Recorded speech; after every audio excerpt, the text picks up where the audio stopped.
What really happened with your host, Mike Rivero. You're listening to the Republic Broadcasting Network, where you'll find out what the Fukushima's going on. And aloha, America. Welcome to our show today. It is Monday, November 4th, 2019, start of a brand new week. And for those of you watching over YouTube, you'll probably notice it's a very different environment. Over the weekend, I got my main computer back up and running. I've moved into the space that is supposed to be my office. There's still stuff on the ground. It's going to take a while to really get things ironed out. But I'm off that little laptop and back on my main machine. So I'm having to go back and relearn how I was doing everything on this program before I moved to the laptop and had to come up with all this other new stuff. Anyway, we've got a lot of stuff to talk about today. The phone lines are open, 800-313-9443. Mike is in our control room, ready to answer the phone, put you on the air with your comments, questions, and opinions here. So, looking at the domestic political campaigns, Kamala Harris is already out there making excuses for why her campaign is failing. And in true liberal Democrat form, it's everybody's fault but her own. And apparently, in the space of this, actually made some racist comments, which took everybody by surprise, because the Democrats run on being, you know, the anti-racist party. Anyway, Beto O'Rourke was confronted by a very angry woman up in Connecticut, and she basically blasted him on his idiotic gun policy. Not that that's going to matter much more, because Beto O'Rourke has now dropped out of the race for president. Everybody's wringing their hands saying, oh, he could have done it. He's ahead of President Trump by 10 points. That obviously has to be a lie. If Beto was leading President Trump in the polls, honest polls, by 10 points, the money would be pouring on in here. Now, Tulsi Gabbard, as you know, starting last week, somebody was putting out the rumor she's going to run third party. She's going to run third party. She's going to split the Democratic vote and just destroy everything. She's going to hand the White House back to Donald Trump. And Tulsi Gabbard, as part of her ongoing tweets feud with Hillary Clinton, says no, she's not running as a third-party candidate. She is still among the Democrat lineup. She's not quitting. Now, she's having, trouble fundraising. There's a lot of people who do not like her, particularly in the military-industrial complex. Now, the latest news is, depending upon who you ask, the polls are all over the place, especially the ones in the corporate media. Same polls that told us back in 2016 that Hillary was winning by 95 points out of 100. And then, of course, she got absolutely clobbered here. But the latest poll, and this one is coming out of, let's see here, Investment Watch blog, is that support for impeachment is in decline. And frankly, I am not surprised at that. First of all, there doesn't seem to be a case there. Second of all, I'm sick and tired of the whining. I'm sick and tired of the Democrats just getting out there and whining, saying, impeachment, impeachment, we've got to have impeachment. Oh, please give us impeachment. They got nothing to impeach them with. And the latest bombshell to hit the impeachment campaign, apparently this top secret CIA FBI informant, Stephen Halper, also served as a source for the Washington Post reporter David Ignatius, providing Russiagate smears, which we all know that was all lies, and so he's probably lying again, because that's how things work in Washington, D.C. If at first you don't succeed, lie, lie again. Meanwhile, the corporate media is out there singing the praises of Stephen Halper, and the reason is very obvious. They were out there uncritically regurgitating his false claims for years, and they don't want to go back and say, well, yeah, this guy was a liar, and gee whiz, we're sorry we helped him lie to you. They did, because that's what they do. Now, the nation's leading impeachment lawyer, Ross Garber, is saying that Pelosi and Schiff's impeachment process is a path to disaster, not for Donald Trump, but for Nancy Pelosi and Adam Schiff.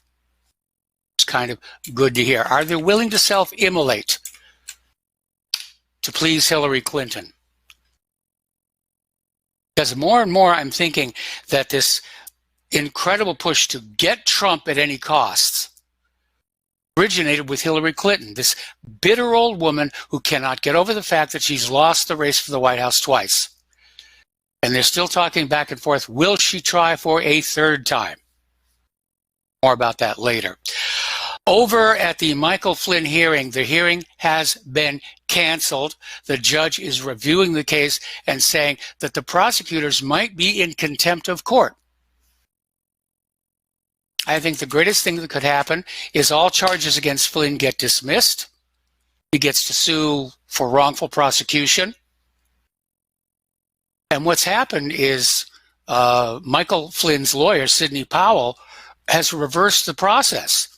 It's not Flynn who's on trial any longer. It's the Obama Justice Department. How they behave. Just scumbags here. Meanwhile, Mueller and the Deep State Department of Justice are out there denying allegations. The most recent response to General Flynn's attorneys. It's outrageous. How dare you? Which is one of the signs of propaganda. The Department of Justice was out there saying that there were no material changes to the Flynn FBI 302.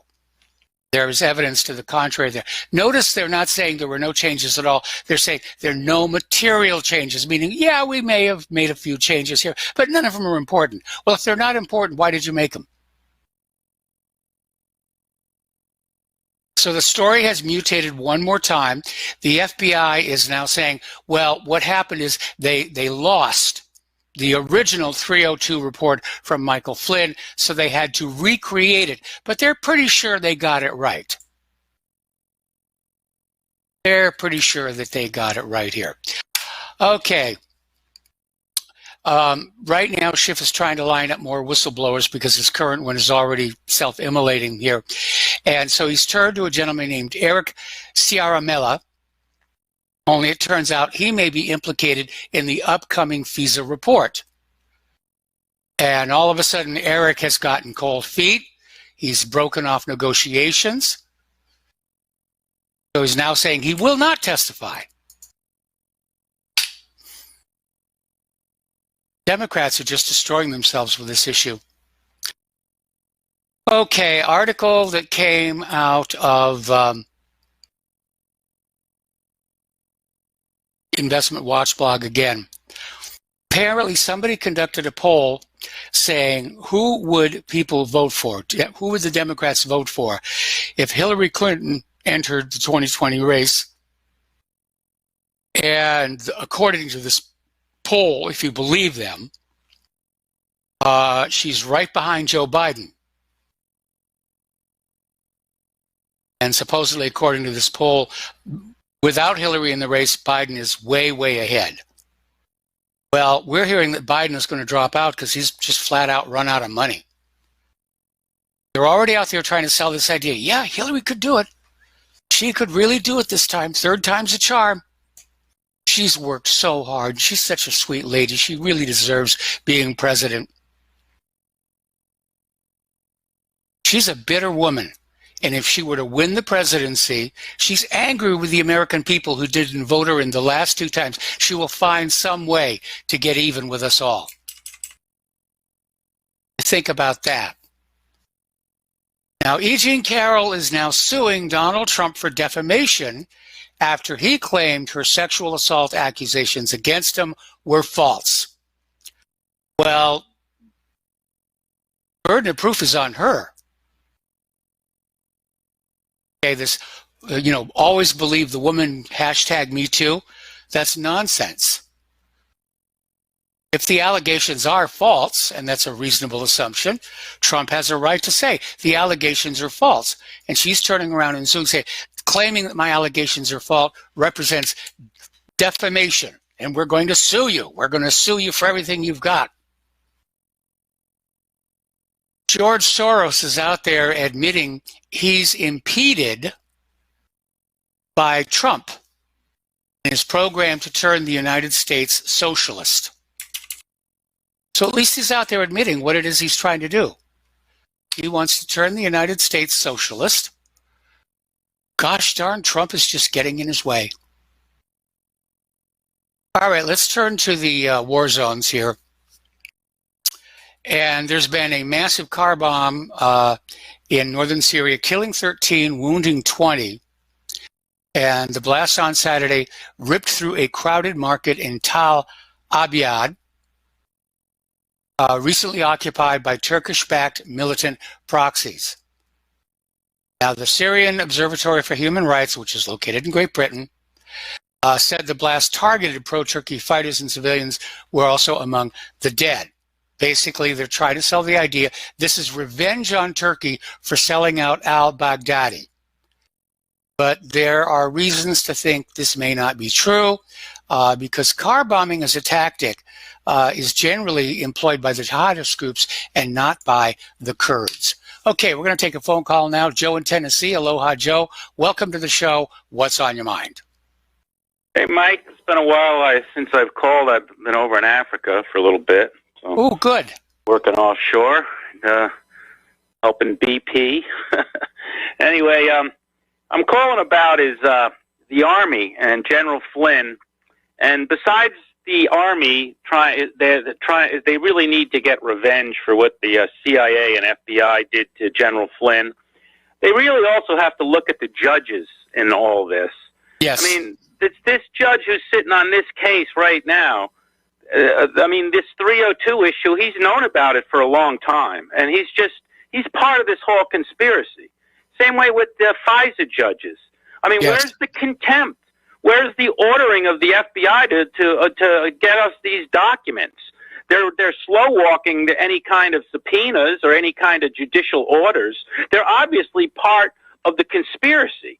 So I've realized, and I think most Americans realize, there's no justice in this country, and probably Barr's on the take because he's with Bush and 9/11. And I appeal to people in the Army, and after seeing the great injustice done to General Flynn and some of the other institutions that have been destroyed by this whole Russia conspiracy, and the president to take the gloves off and to start arresting these people, or worse, whether it's declaring martial law or a state of emergency.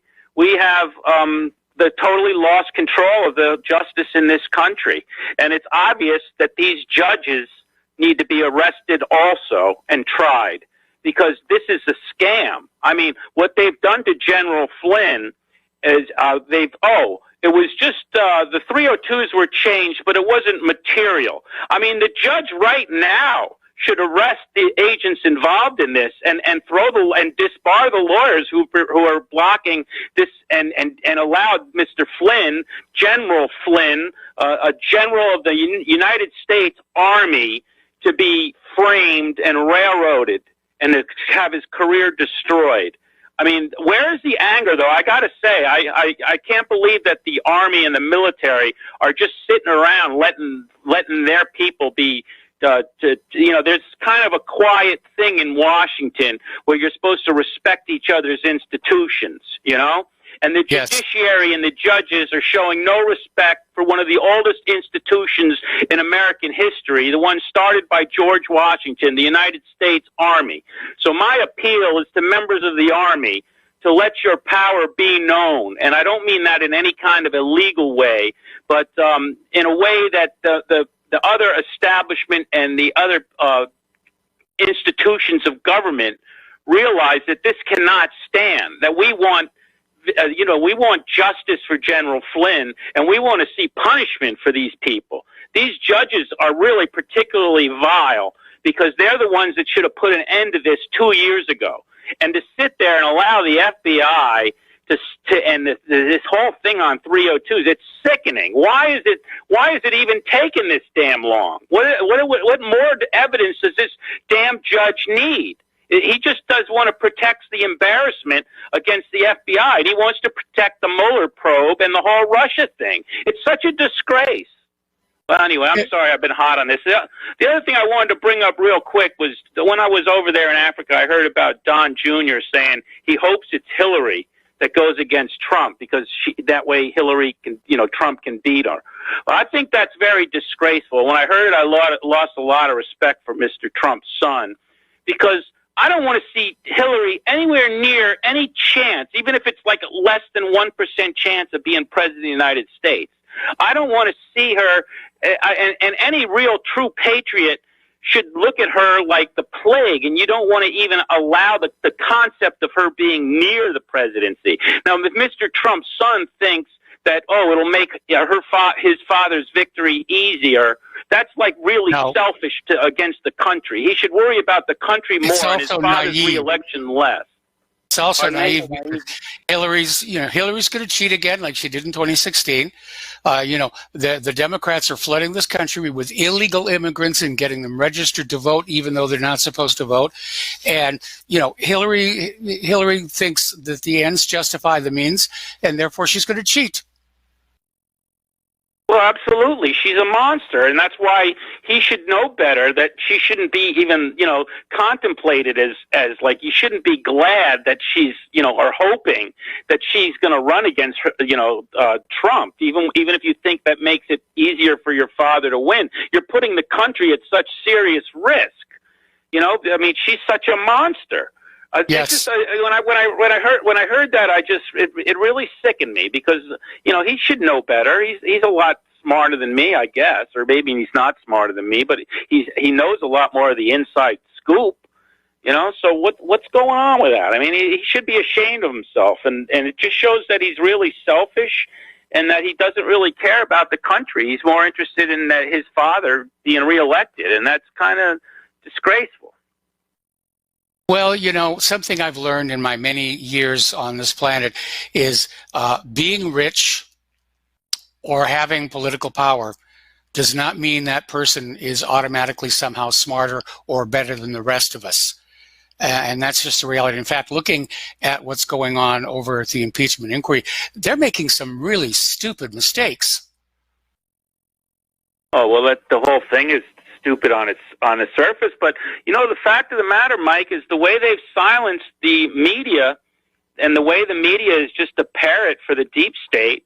I think they realize that they have to defeat Trump at all costs, and the truth doesn't matter. And really, to tell you the truth, when you talk to most Americans, the truth really doesn't matter.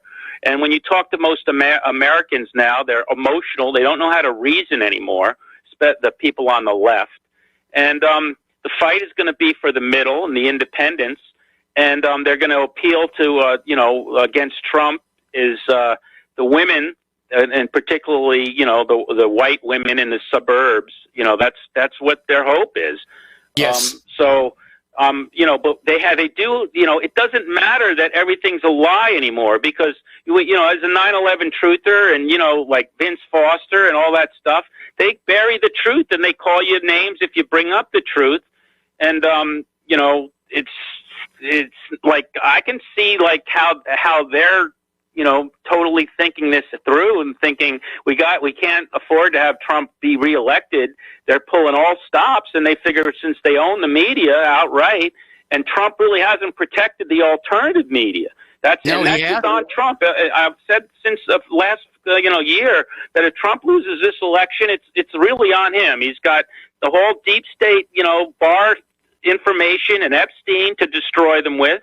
He still has a bit of an alternative media, but he hasn't stood up for it. I'm banned from Facebook. I can't post here and there anymore. I've been pretty much silenced, and I'm just a little guy here in Tennessee, but a lot of people have been being silenced, and their YouTubes are, I noticed from just surfing around on YouTube how much different it is, Yes. And you look into it and you find out, like, a lot of my favorites, I have a hard time finding them anymore. I got to look around. I can't go to, like, I subscribe to their channels, and I have to do an end run to find them because they're being blocked. Okay, well, so, Joe, I got to let you go here. We got to take a break for commercials. We've got more callers waiting on the line, and we'll be right back. Aloha, America. Welcome back to our show. We're going to go back to the phones to Steve Elkins. Aloha, Steve. Welcome to the show. What's on your mind? Well, I agree with the last caller, the frustration of Donald Trump. He He's good at giving threats, but I think what he needs to do is show a show of force and actually do a follow-through with what he says. And going back to what just happened recently with Gavin Newsom, the governor of California, he's threatened to withhold federal aid to California for the fire damage. And, of course, Gavin Newsom is blaming Donald Trump for the fires.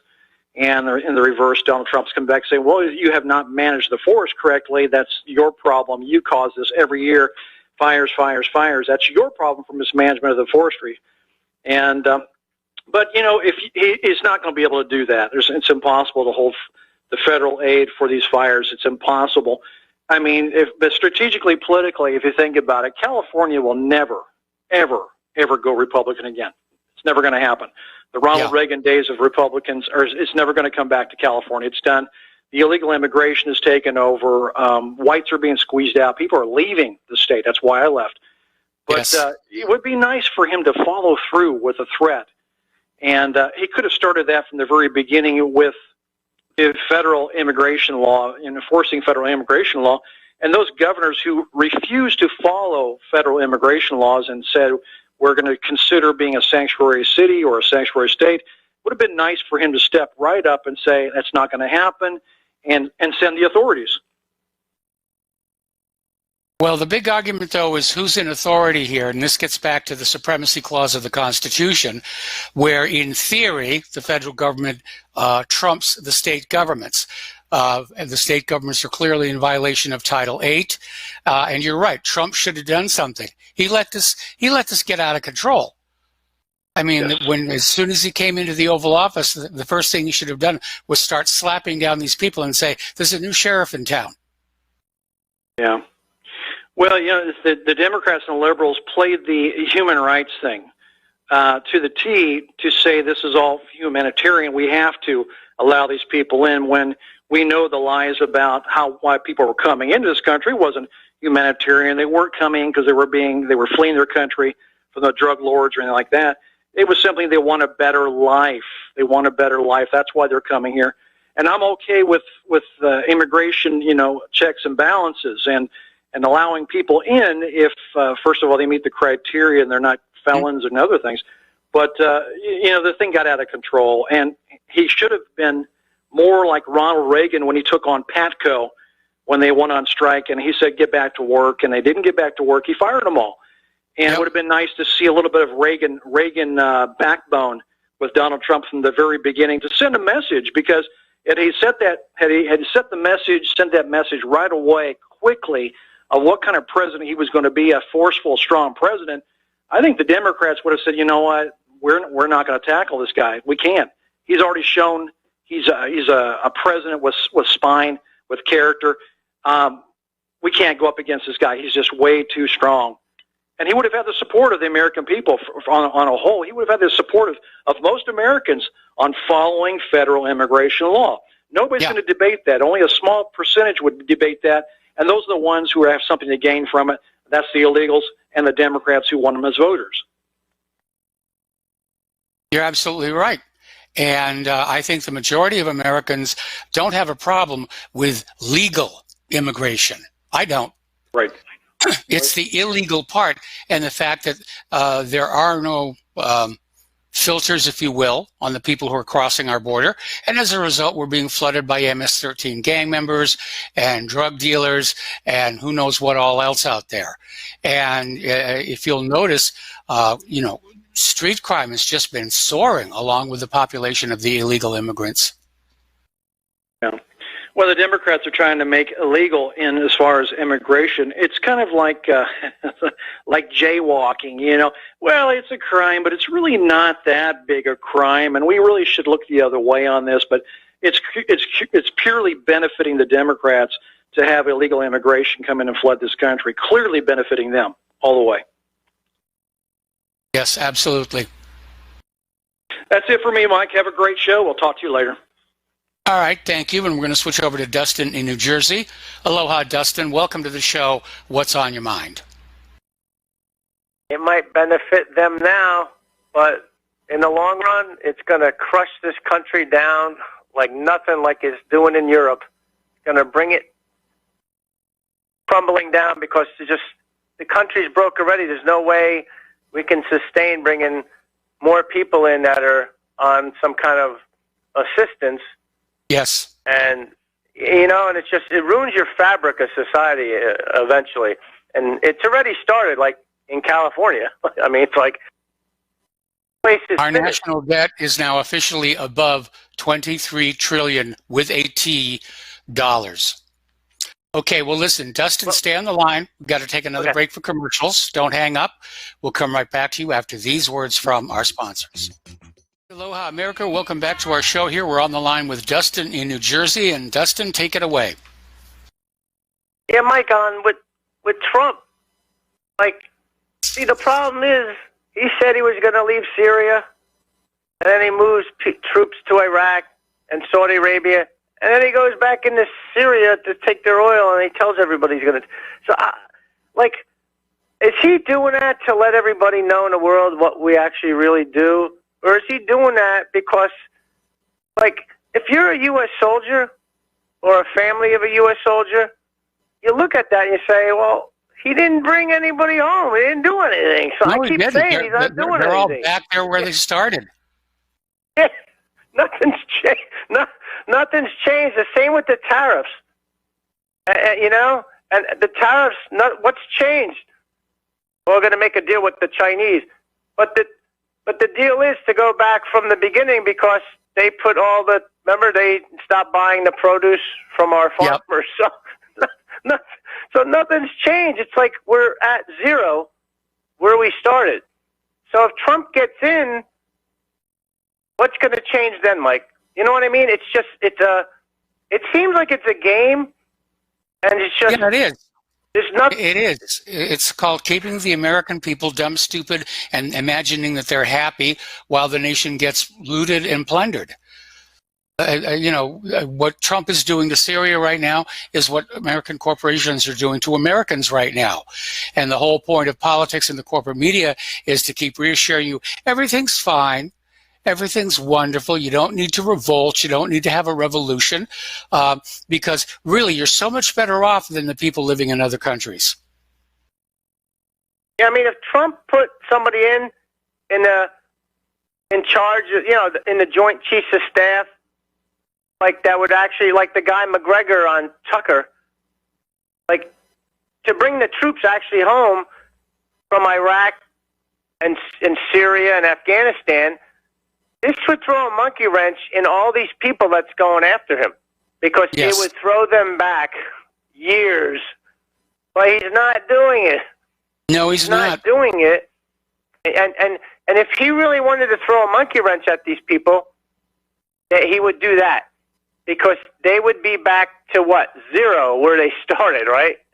Yeah. And it'd be hard to get back in after all those troops and equipment were moved out. So I don't know what Trump's game is, you know, but Mike, as we speak, no infrastructure bill.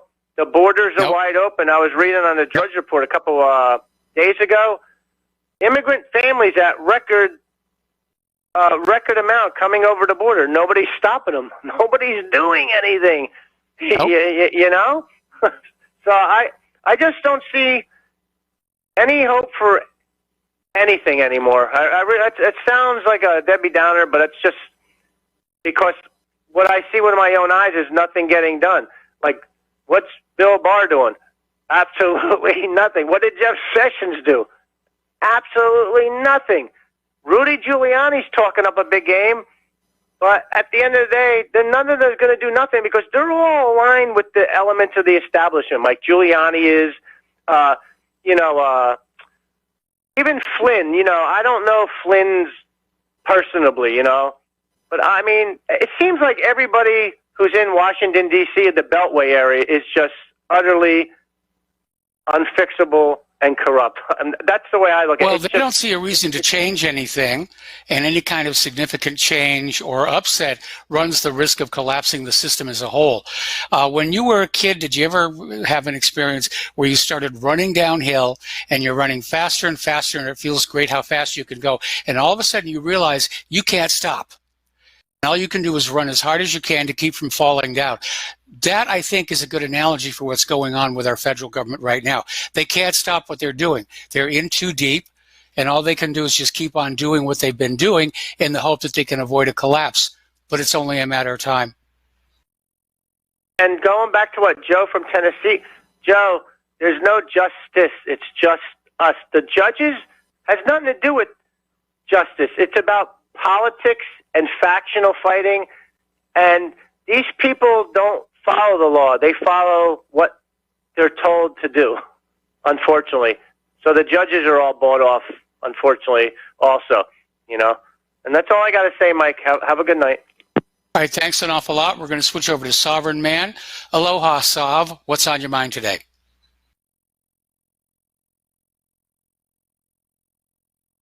Sovereign Man, are you there?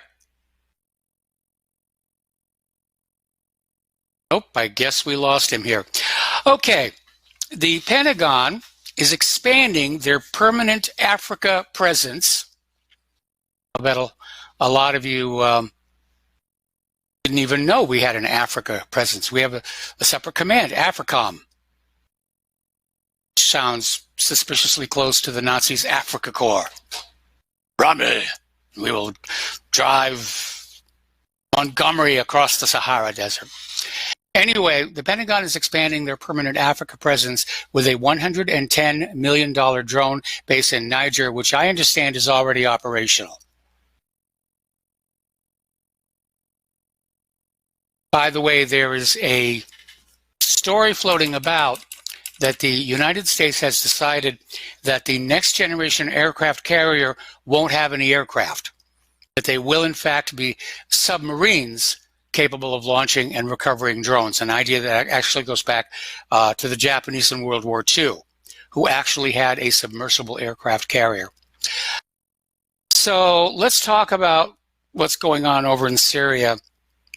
Assad, tongue firmly planted in cheek, was thanking Donald Trump for showing the world what the United States really is, and basically saying the United States is just pillaging Syria's oil. That's it. There's no other word for it.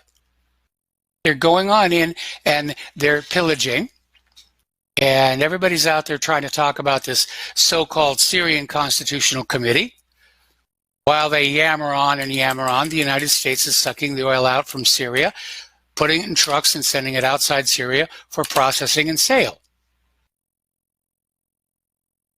Story out of Global Research up in Canada saying there's no ceasefire in northern Syria. The Pentagon has stated they will use overwhelming force to maintain U.S. control over the Syrian oil.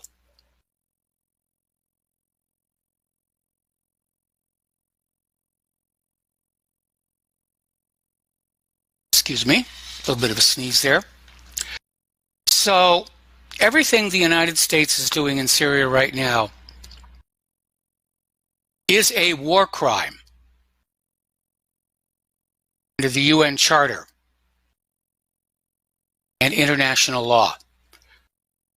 Trump has turned us into a criminal rogue nation. Of course, he had a lot of help, not just him. He did have a lot of help. Okay, we're going to go back to the phones here to Al in Canada. Aloha, Al. Welcome to the show. What's on your mind? Mike, how does anyone know that the United States hasn't been doing this all along? Well, actually, Friday there was a story that said, yes, indeed, it's been the U.S. all along that's smuggling out Syrian oil. Of course, if you look at the idea that ISIS and Al-Qaeda and the U.S. were all working together, then by default, any oil smuggling that ISIS was doing was for the benefit of the United States. Yeah. Well, we already know the United States created ISIS. Yes. And they created Al-Qaeda. Yep. The United States probably went in and took all of Libya's gold. Probably. I don't think this is anything new, Mike. I mean, I just think that Donald Trump is forcing the hand. If you were to walk into the United States as president And you would make actually a really good one. Wouldn't you look at all this stuff and say, what the hell's going on here? I certainly would. And from the way Trump talked during the 2016 campaign, one would have reasonably assumed that he was pretty much clued into what was going on. But as soon as he got elected, boom, went over to the other side, became part of the system. He may have. He may have been part of the system the whole time. Maybe. Or he really didn't know how bad it was. I tend to think the latter. We're just speculating.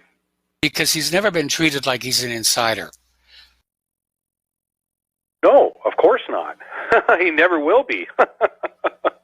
I think they don't have anything on him, like anything real, in order to force him to be an insider.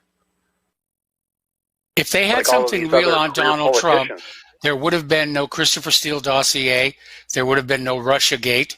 They would have gone with what they had that was solid.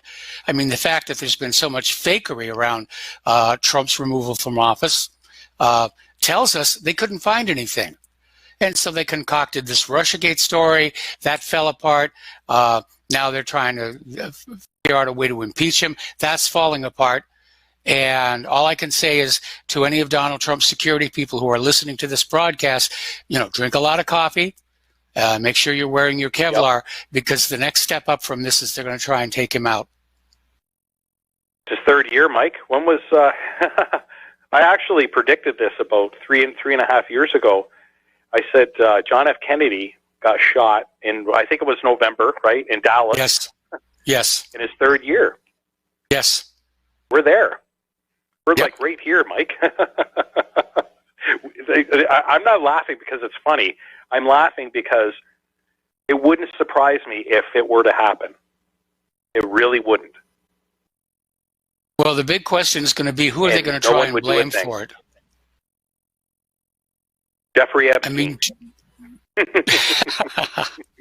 during the JFK assassination, of course, the original plan was to frame Cuba for it, but Lyndon Johnson, who knew about this threat from the Khrushchev's nuclear missiles, said, no, we got to reframe it. It was just one crazed lone nut. We don't blame Cuba for it. We don't blame the Soviet Union for it. It was just Lee Harvey Oswald. He went wacko, batty brain, and shot our president. Yep. That's how these things always happen. The lone nut gunman with a TM, the small little TM in a circle at the end, above it all. Yes. So, yeah, anyway, yeah, it's all falling apart. And let me ask you a question, Mike, and sure. Just real quick, because I don't want this to take forever. If you were in Donald Trump's position, seeing all this around you and seeing how they react, wouldn't you just be a little bit afraid? Yeah. Because, Donald Trump has a family, a pretty big family. Yes. Right? And the media and the politicians have already made it quite clear that everyone is fair game. So I actually kind of feel sorry for the guy. I really do. Well, I don't, because he did want the job. Okay, and yes, he's been a bit of a disappointment. I definitely disagree with this idea that everybody in Trump's family is fair game.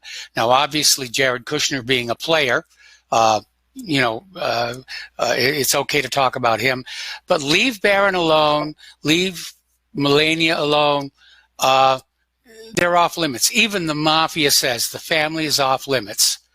This is business between men only, and you leave the. Ivanka, she's becoming a player too. But this idea that everybody's fair game. Yeah, but you can't just go in and just start. If someone puts themselves in a position where they're out there, like you were just saying, you kind of put yourself in that position. So, but these people that are innocent, I mean, it's just, you don't go after innocent people. No, a lot of people do, but that's just, you shouldn't. Because it just shows what we've had here, what really happened. I mean, we got the story about Chelsea Clinton actually being fathered by Webb Hubble, And we sat on it. I said, it's nobody's business. Now, of course, that Chelsea Clinton is becoming a public person, the story becomes relevant. Yep. And she's had plastic surgery in order to alter her appearance. Yes, to that's de-web. Something right there. I mean, who does that? Oh, yeah. Anyways, Mike, it was nice talking to you. I'm glad. I see you're setting up you're in your own room, your widescreen now. Things are looking good. Yep. Yeah, we're getting there. There's a lot more to do, but we're up and running. We're alive, and as of tomorrow, the readers' letters will be back online as well. Perfect. All right. Thanks a lot, Mike. I appreciate your time. You have a good night. Well, thank you very much. Good night to you too as well. Okay, the phone lines are open, 800-313-9443. Now, as I mentioned to that caller, the U.S. troops that Donald Trump took out of Syria are now back in Syria, exactly where they started. It's like they got put on a bus and driven out to the Mediterranean, have a day at the beach, but you're going back to Syria. So I'm sure he's going to, during the campaign next year, he's going to talk about when he pulled the troops out of Syria. It really didn't happen. It was an illusion only. Meanwhile, Russia is claiming that the U.S. is smuggling $30 million worth of oil out of Syria every month under Trump's criminal plan. Frankly, I think it's an underestimate. And it's not like the United States needs the oil. It's about keeping it out of the hands of Bashar al-Assad. So we can't use the money from that oil to rebuild Syria after all the bombing. It's really kind of petty vindictiveness if you think about it. Anyway, the U.S. military is sending thousands of troops, meaning your kids, and even B-1 bombers into Saudi Arabia to counter Iran, to counter their nuclear threat. What nuclear threat? Nobody's ever found that Iran was even considering, let alone building nuclear weapons. Well, they won't think about it now because we're gonna surround my troops in B-1 bombers. What a waste of personnel and money.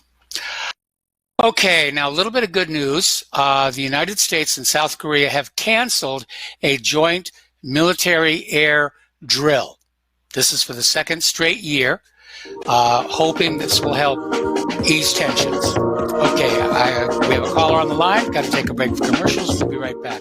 Aloha, America. Welcome back to our show here. And Sovereign Man is back on the line. So take it away, Sov. Hey, Mike. My original comment was towards, I guess, a national debt. I just want to let you know, I don't have any national debt.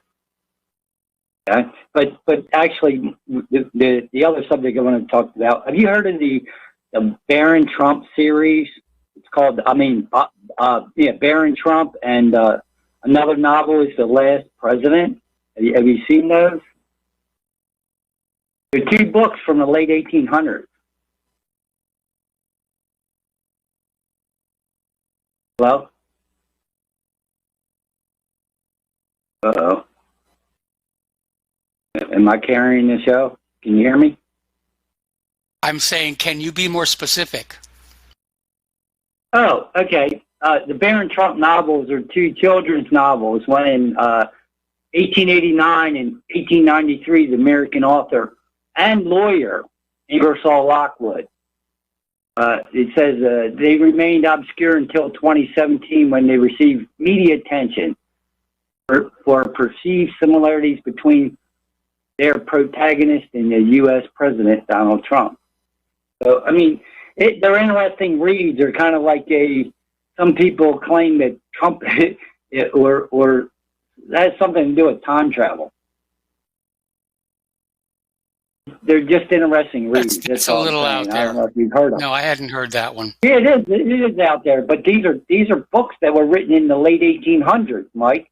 And it's really ironic how a lot of the things in these books have came about, and they correspond. You should do some research on it. It's interesting. because about a year before the sinking of the Titanic, somebody in Great Britain published a novel called The Titan, which was basically about a super luxurious ship on its maiden voyage sinking.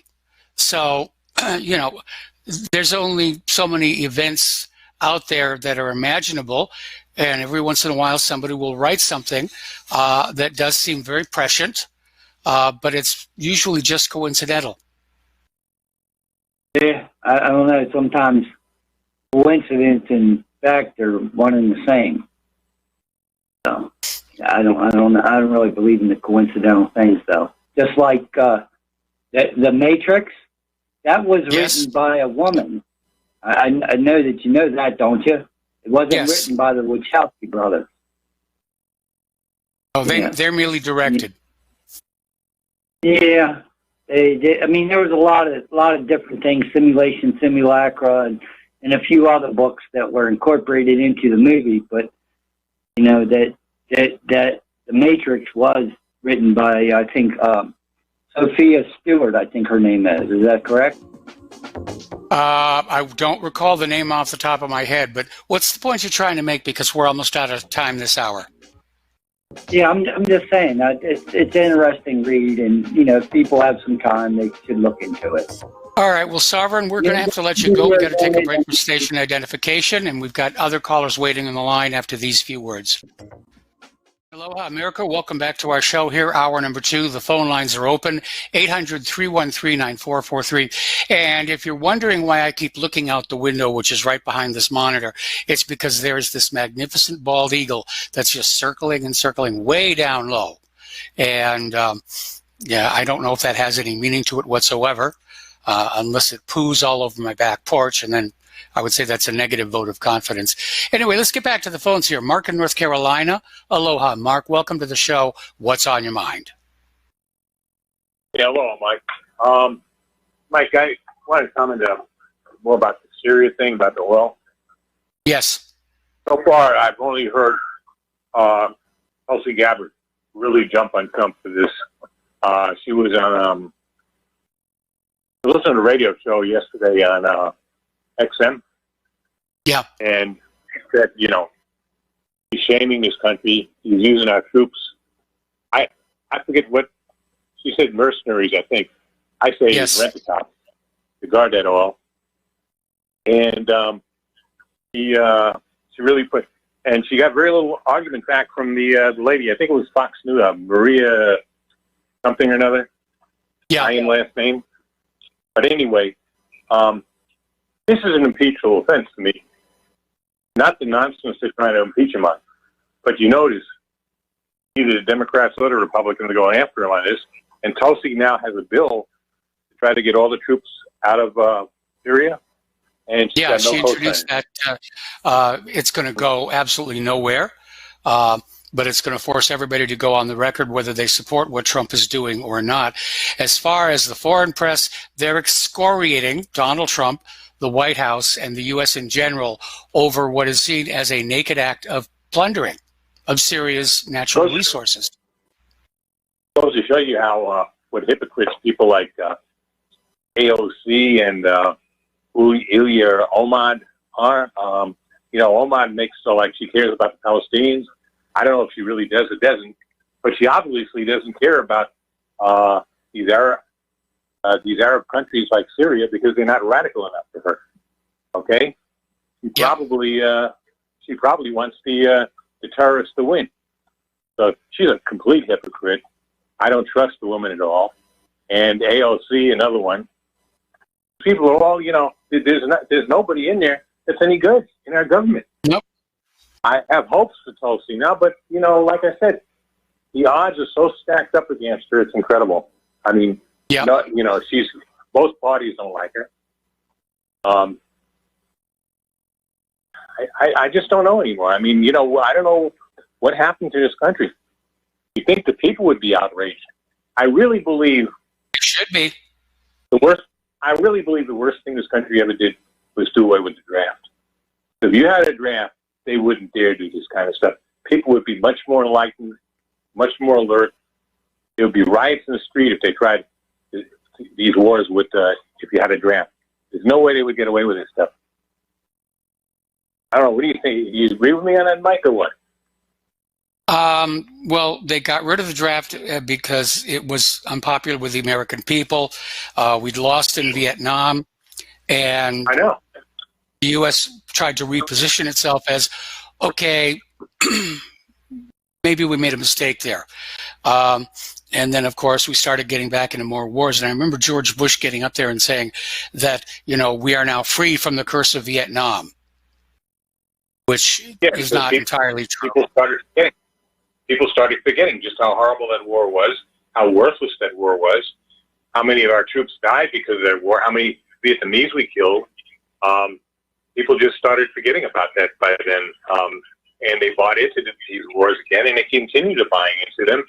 Or they're too stupid, or too drunk, or too much on drugs to understand what's going on today. Or they're hooked up on circuses like the stupid World Series or the Super Bowl or other nonsense like that. That's the problem. It's not really entirely impossible that, well, we know that fluoride is a tranquilizer, and it's in our drinking water. And maybe that's what's keeping the American people from saying, I'm mad as heck and I'm not going to take it anymore. Well, also the junk food they're feed, that so many people eat, all the chemical-laden GMO garbage. That's also not doing any good. It's dumbing people down, I think, making them fat, lazy, and stupid. And I'm afraid that might be it. Meanwhile, Russia's going the other way. Russia's getting off the alcohol. The people are getting a lot more leaner and fit. Their military is awesome. They're they're ready to do what they have to do and defend their country, not to police the world. And they're a lean, mean machine ready to do that. Meanwhile, like I said, we can't even recruit the people we need to try to keep this empire in line. Oh, they've lowered the standards so much. They're just letting just about anybody into the military these days. Look at this fat slob colonel.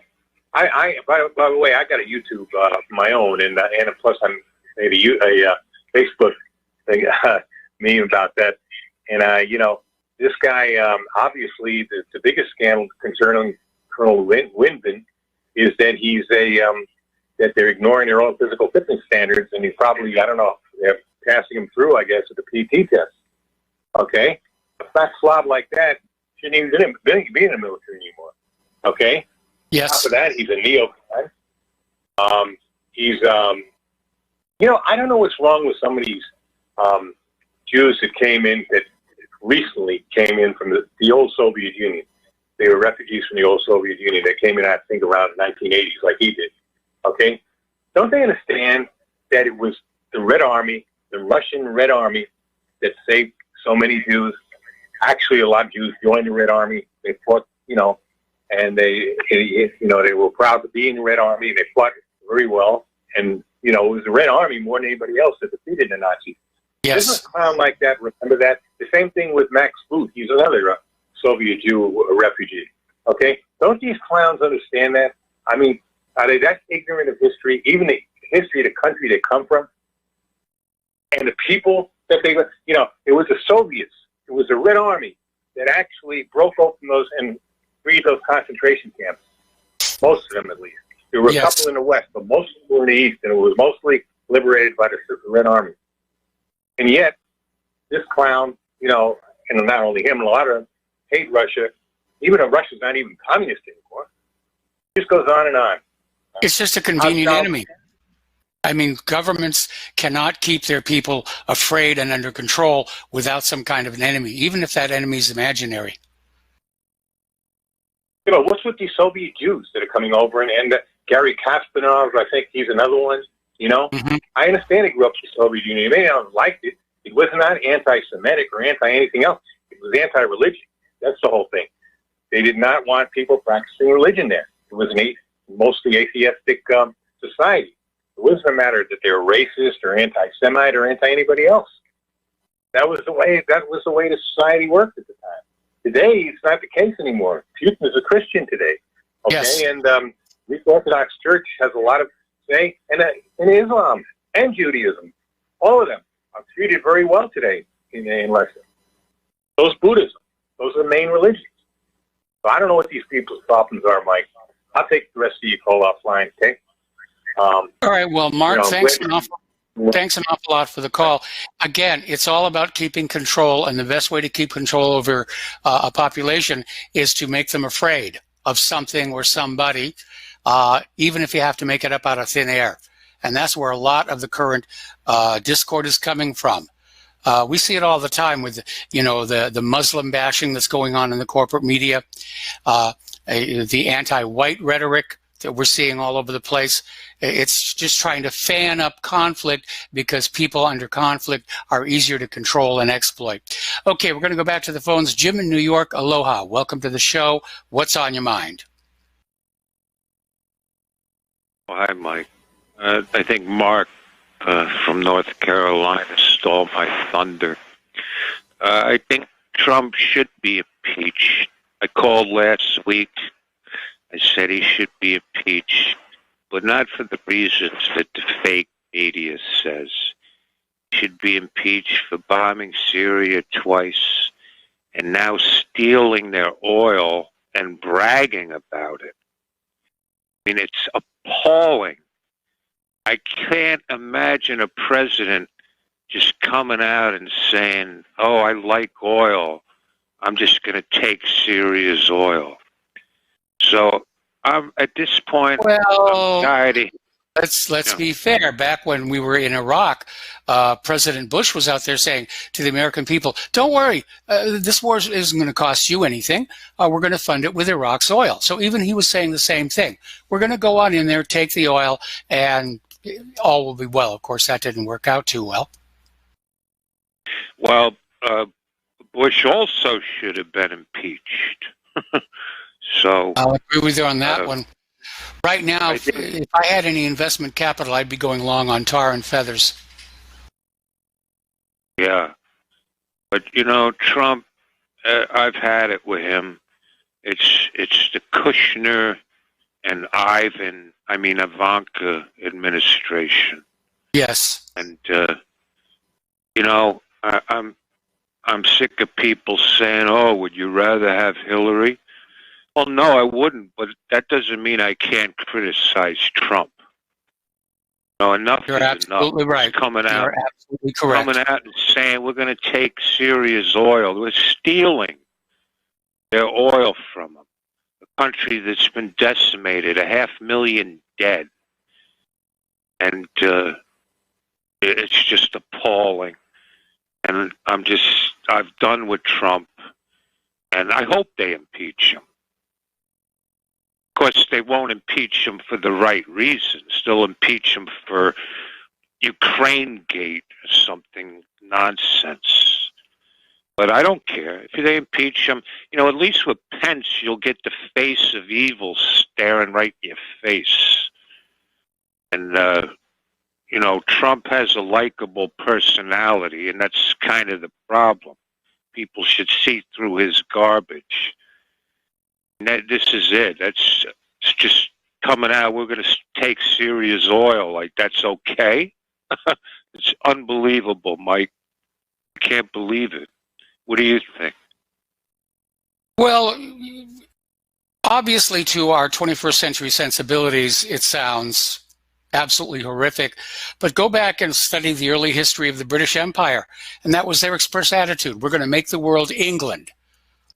And we're going to go out to all these other places, and we're just going to take what we want, because it was the end of the age of conquest, the age of empires, and it was considered acceptable back there. Now, Trump is trying to take the United States back to that same mindset, that might makes right, the end of Camelot, and that, if we have the ability to go on out and steal another country's resources, there's no reason for us not to do it.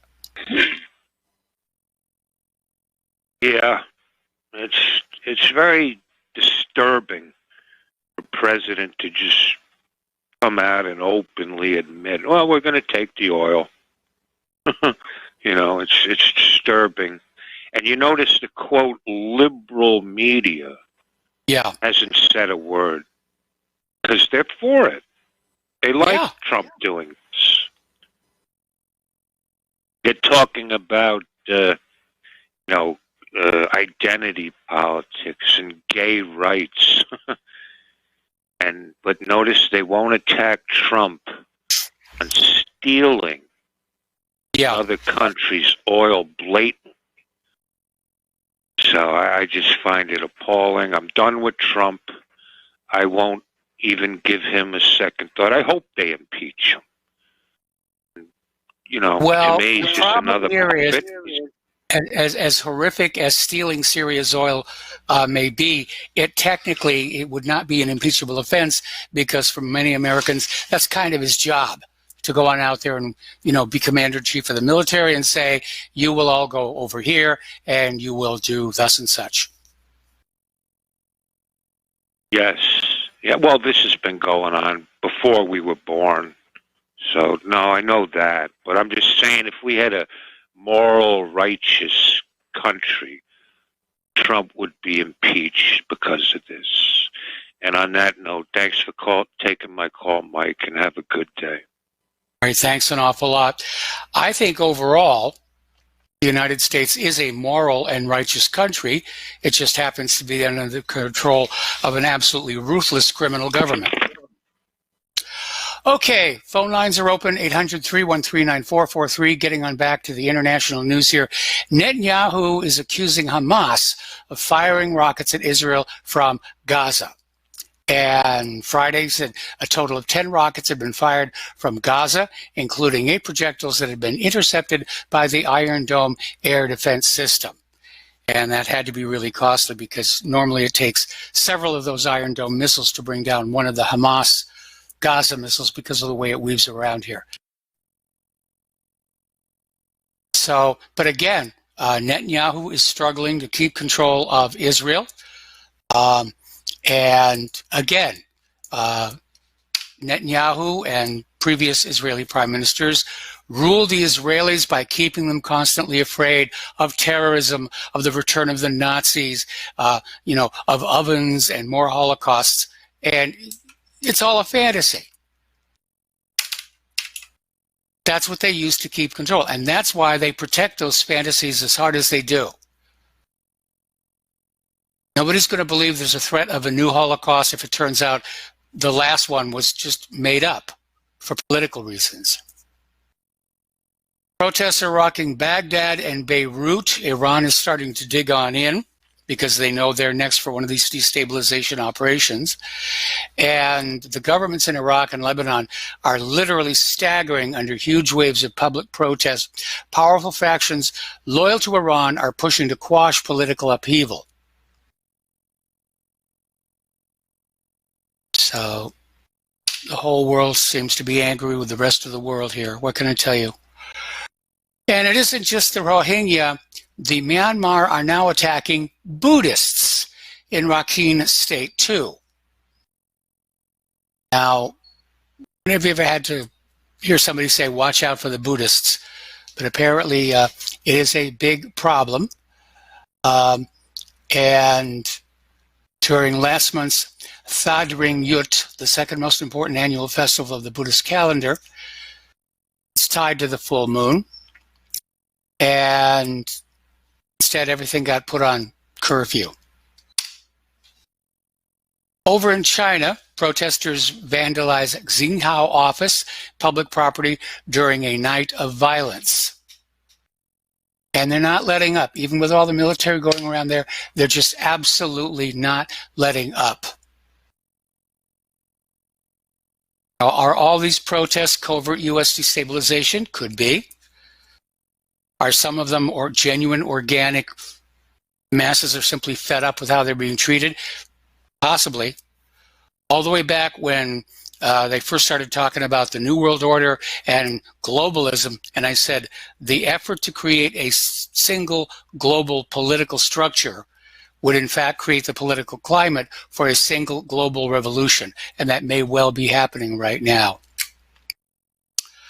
All right, getting into weapons and things like that, over at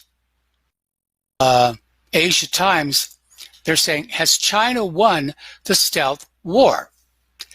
And apparently China has now announced they can track the F-22 Raptor stealth fighter, which is supposed to be America's tip of the spear. Now, they're not the first ones to do so. A Russian pilot got a radar lock on one of those aircraft. They're not as stealthy as we've all been told. But according to the Global Times, China's new meter wave radar can be deployed on vehicles, on land, and warships, creating a dense web that gives hostile stealth aircraft nowhere to hide. I think it was a few months ago I said, stealth is designed to work against a narrow range of radar frequencies, and the lower frequency radars can cut through that. Over at the economic news, JP Morgan has poured $130 billion with a B of excess cash into bonds in a major shift.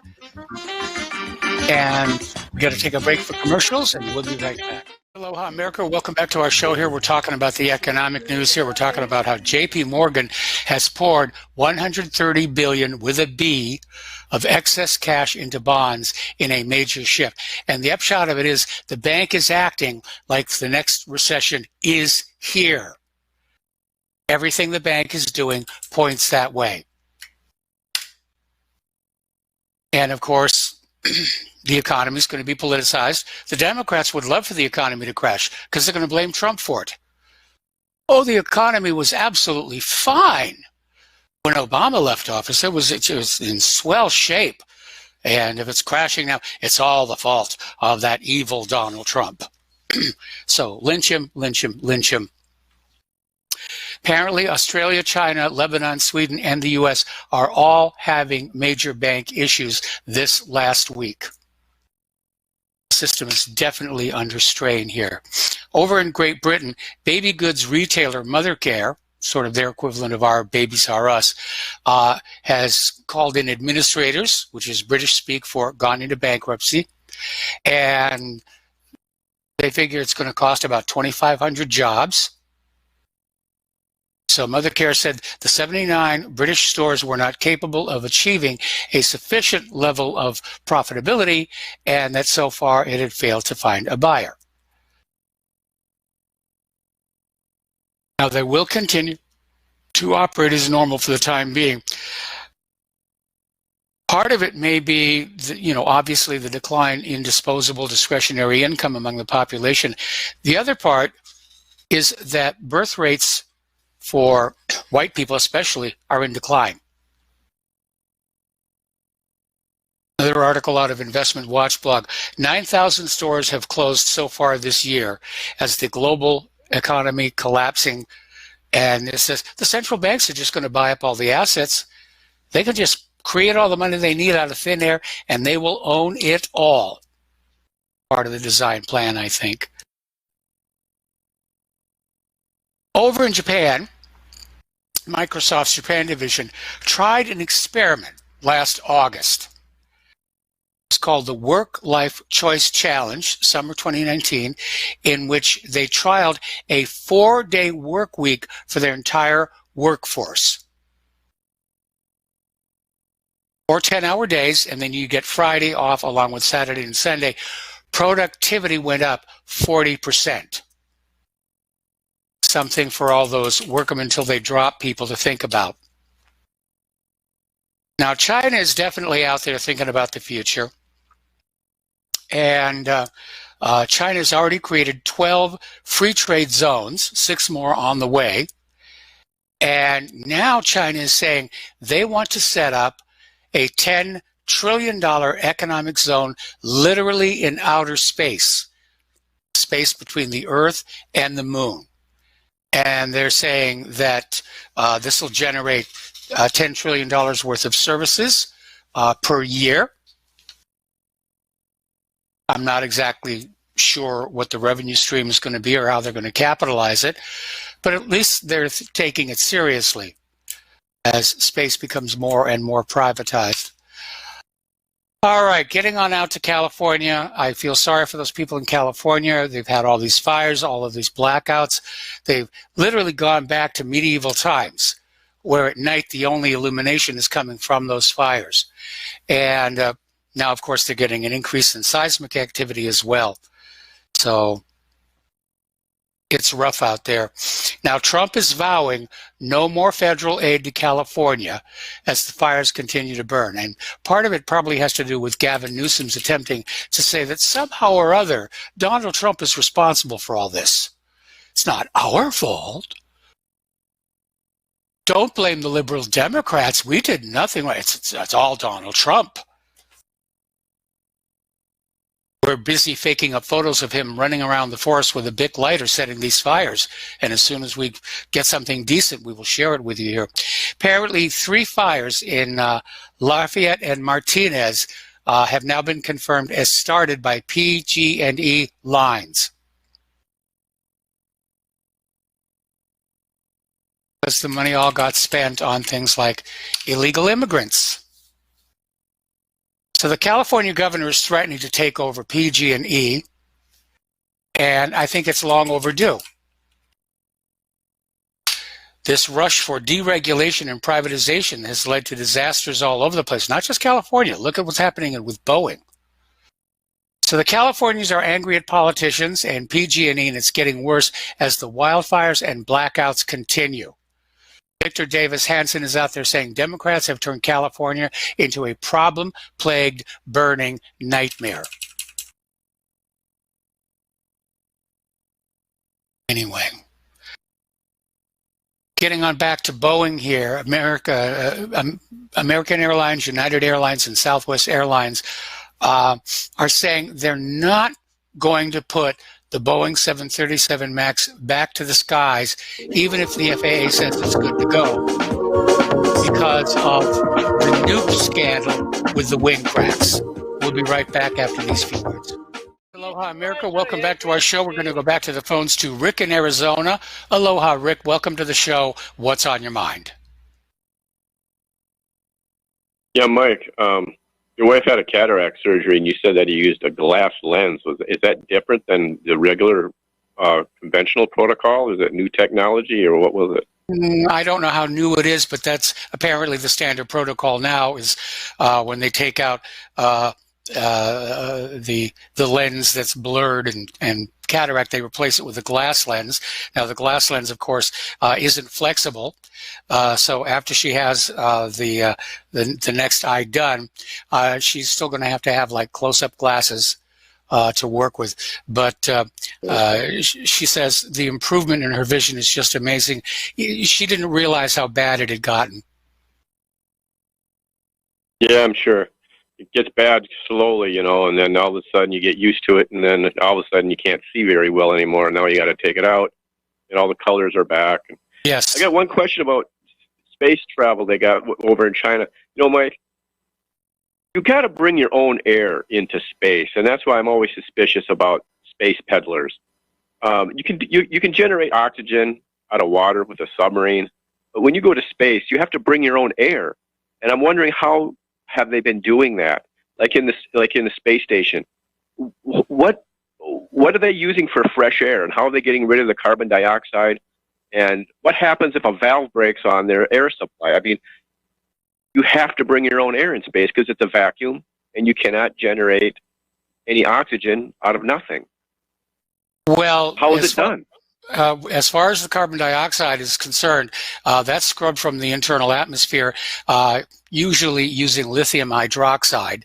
And to generate new oxygen, the current standard method is you keep hauling tanks of new oxygen up to orbit. But at some point, somebody's going to figure out an energy-efficient way of taking the carbon dioxide and separating the carbon and releasing the oxygen back into the cabin. Yeah, but there's I don't know. Well, anyways, I think that until they fix the air problem, I think space peddlers are lying to us because it's too dangerous and too vital. I mean, without air, dude, you got 3 minutes at best. You got 3 days without water. You got 2 weeks without food. Without air, you're dead. Well, first of all, you're forgetting that the oxygen inside a spacecraft is more than just what's inside your lungs. It's what's inside the spacecraft as a whole. And depending upon the size of the spacecraft, and the ISS is very large, they could probably get by for several days while, either repairs or more oxygen is being sent on up there. Plus, in the case of the ISS, it's a redundant system. Several of the modules have their own oxygen systems. Well, an oxygen system, you cannot create oxygen out of nothing. That's what I don't understand. I'm not saying that anybody is creating oxygen out of nothing. I'm saying right now they're hauling it up from the surface of planet Earth, but at some point I'm sure they're going to work out a way to separate the carbon from the oxygen in the atmospheric CO2, release the oxygen back into the cabin, and dump the carbon all over Al Gore's beachfront property in Southern California. Yeah, because you still need a heavy tank on your back to go underwater for an hour. So, hauling air up there is a heavy payload. Two tanks for 2 hours. It is, but if you a tank on your back when you're a scuba diver, it's not just oxygen. It's just compressed atmosphere. Whereas what is being hauled up to the space station is in fact pure oxygen, which is mixed in with the system and released that way. Plus the scuba tank on your back is intentionally heavy. Otherwise, it would float and keep you trapped on the surface. Yeah, but pure oxygen is extremely explosive, and any type of,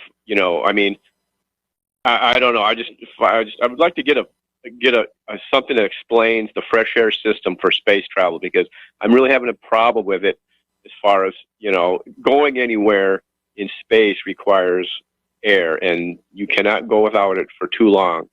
I would really like to. Is there any books you can read? Do you know anything that talks about? Not off the top of my head. It's been since the 1970s that I worked with any of this stuff here.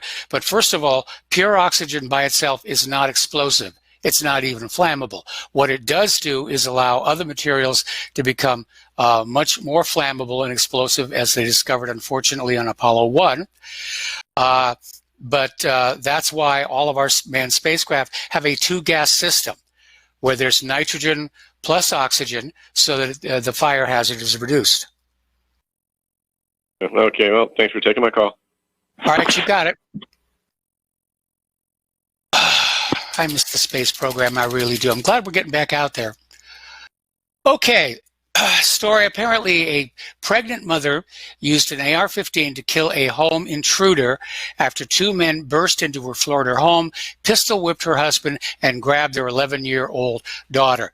And obviously, this is a case for why people should be allowed to have these kind of weapons in their home. And it's a reminder that women who are pregnant are in the grip of very, very powerful protective instincts, and you do not want to mess with them. Good for her. Now, you've been hearing in recent months about the opioid crisis, and there is no question there is an opioid crisis, and it's been exacerbated ever since the U.S. invaded Afghanistan, restarted the poppy farms, and started bringing the opium back to the United States for the drug lords and for the pharmaceutical companies. And pharmaceutical companies got the doctors to write prescriptions for these highly addictive painkillers. And there is a crisis out there. But there's another drug crisis that is taking hold right now, and it's called Meth 2.0. And apparently it's a methamphetamine that has become very, very dangerous because it's being refined to what they describe as Breaking Bad levels of purity. So don't mess around. What can I tell you? All right, NASA's Voyager 2 probe sends back its first discoveries from interstellar space 42 years after blasting off from Earth, providing valuable clues about the structure of the solar system. 42 years. Has it really been that long? I remember seeing the Voyagers being assembled at JPL in their spacecraft assembly facility. Now it's outside the solar system.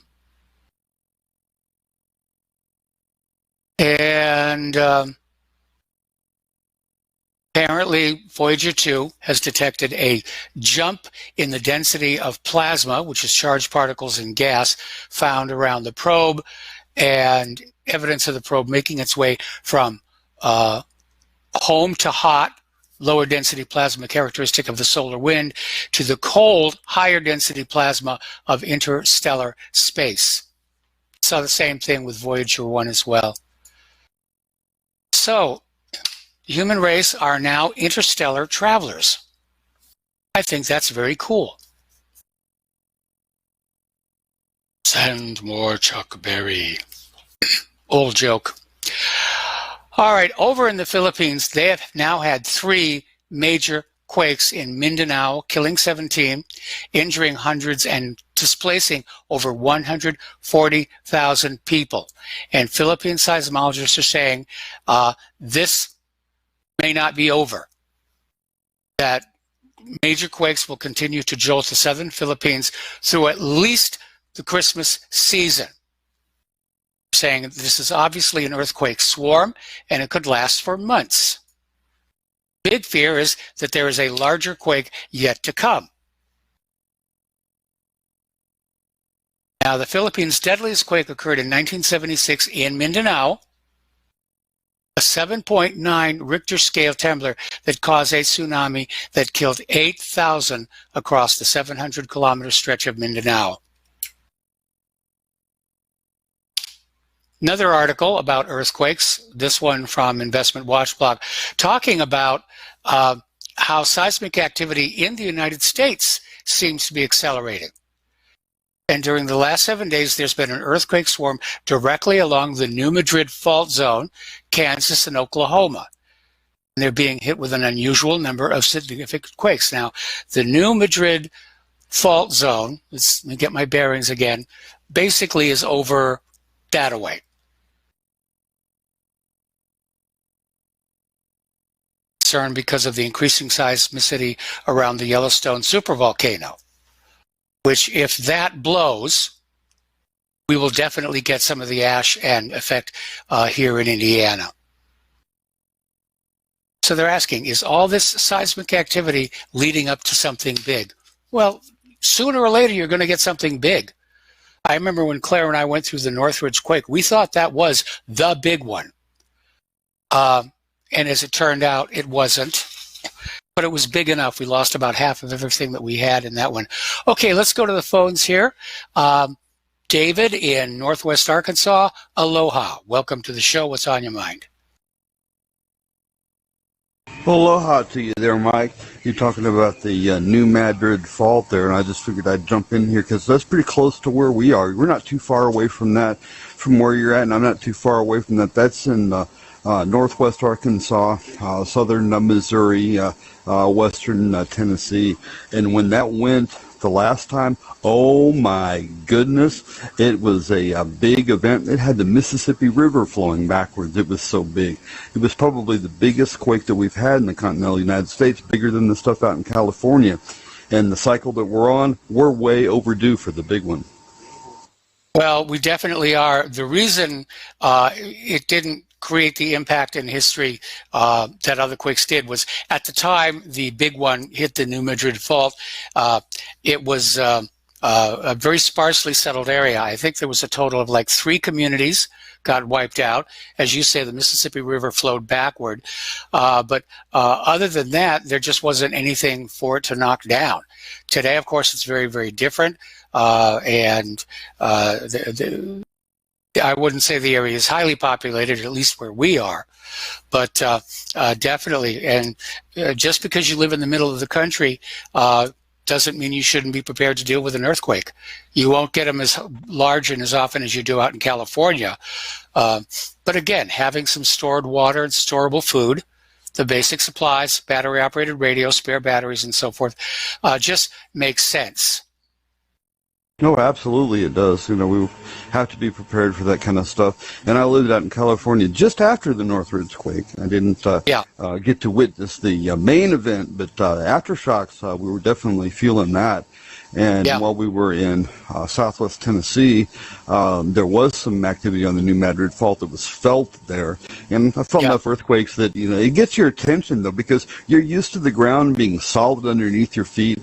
And that's not the case pretty much anywhere in the world, because this is a very dynamic system that's floating on this, molten metal. I mean, it's a really amazing, thing, this planet that we're on. And we've barely even begun to explore this. And hey, I'm a space exploration nut myself, and I'm glad we're getting out there into interstellar space. I mean, there's so many more awesome, majestic things that we could be doing right now to further the knowledge of mankind. Instead, we're having to fight all of this nonsense from the left-right paradigm and all this childish bickering between all this crap with all the bankers, while we're distracted, stealing everything from us. That's basically what's going on. I'd rather be exploring the world than exploring the universe. Anyway, that's all I got, Mike. I think most people would. And I noticed that JPL came on out attacking Dr. Gilbert Levin for saying that we discovered life on Mars back in 1976. And they're out there saying, we did not. There's no life on Mars. Go back to your millstone, slaves. And a lot of things get hidden from us out of concerns for maintaining the status quo, maintaining the economy, maintaining the wars, pleasing various politicians. And the status quo is such a good thing. It is sickening. The status quo is such a good thing. We need to maintain that. I think we've had enough of that. Rinse and repeat. How about we change the page and get onto something new? Because there's a whole world and a whole galaxy to explore, and I would be really happy to be able to put down all of this fighting amongst each other and get together and be able to do things like that, because wow, the future of humanity could be a really grand, awesome thing. Instead, we're being self-destructive. It's sad. It breaks my heart, Mike. It does. And you sort of look back and realize on the work you've done in science, how much of it did get perverted in the interest of pursuing war and profits and so forth. And it's very, very, very sad. Yeah, it is. We spend more energy finding new and innovative ways to kill, harm, torture, rape and pillage each other than spending the time solving problems. If we had changed the paradigm around where we're working on the good things instead, all these problems that we have would go away in very short order. There's enough of us working collaboratively to overcome something. Maybe it's going to take some massive thing like this big asteroid coming for us that's, half the size of the moon, and we only have, 5 years to figure this out, or all of us are dead. Maybe something like that could bring us together. But short of that, I just don't see how it can happen. And like I said, it breaks my heart. Anyway, I'm going to let you get back to your show, Mike. Have a good one. Thanks for doing what you're doing out there. All right, thanks an awful lot. We're going to let you go here. Now, speaking of the perversion of science, the global warming cultists are still out there pushing this hoax.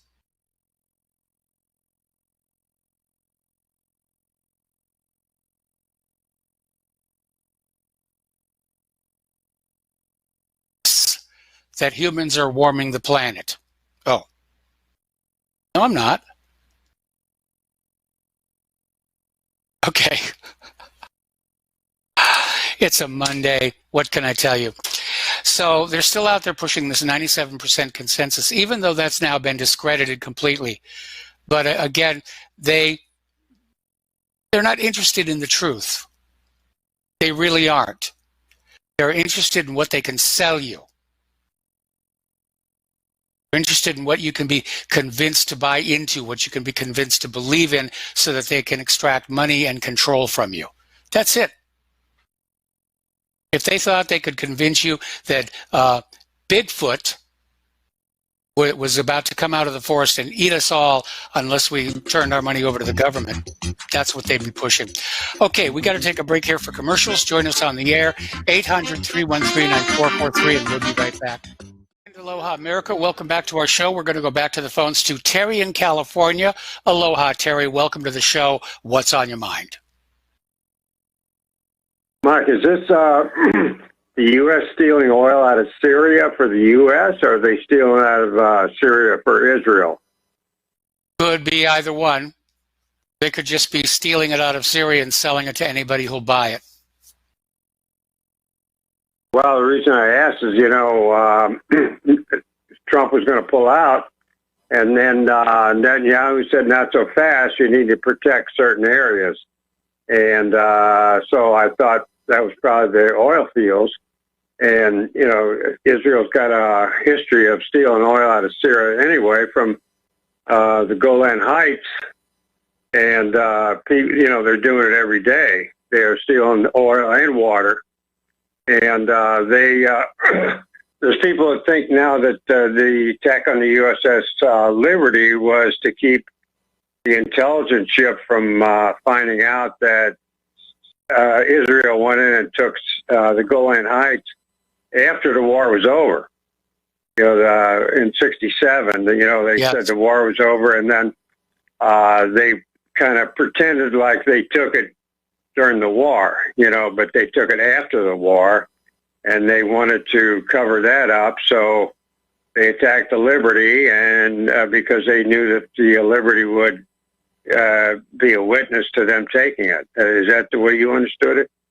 Well, I understand that Israel was concerned that the USS Liberty was documenting Israeli atrocities against Syrians. As far as protecting the secret that the Golan Heights were actually seized after the war was over, that's pretty tough to cover up. My understanding is that Israel's primary reason to attack the USS Liberty was to sink it, frame Egypt for it, and thereby trick the United States into the war on Israel's side against Egypt. And there was, in fact, an airstrike launched by the United States against Cairo that was recalled when the Liberty's radio operators succeeded in getting a signal out saying, we're being attacked by Israeli forces. Yeah, just like anything else, there was a dual purpose to it. One to cover things up and one to enable a false flag. Oh, I'm sure when somebody's going to do something like this, everybody's going to say, how can I use this for what my agenda is? What can I get out of this? And so you'll have a bunch of people jumping on board, and each of them has a different agenda, but the end result is the same. A lot of Americans got killed. Exactly. But, I don't even call U.S. The U.S. anymore, the United States. I call it the Zionist States of America. And I don't understand everything that goes on at the top levels of this government. But, we got all these dual citizens, and every one of them, to me, is got Israel first and the U.S. second, and the U.S. is only a, host for the parasite. And there's always this double standard, like Russia interfere with the elections, and of course, Israel never does, so do I hear some music there, Mike? Yeah, we got to take a break here for station identification, so thank you for the phone call, and we're going to let you go. We'll be right back with Hour 3. Hi, America. Welcome back to our show, hour number 3. The phone lines are open, 800-313-9443. And I was just responding here. Apparently, we are under what's called a boil alert here in Santa Claus. And so I'm just sending a thank you. Okay, we're done there. Alrighty, so we're talking about climate change, which is what they're trying to convince you was the exact thing they meant back when they were screaming about global warming, which didn't happen. And over in New York, Governor Andrew Cuomo, with a straight face on MSNBC,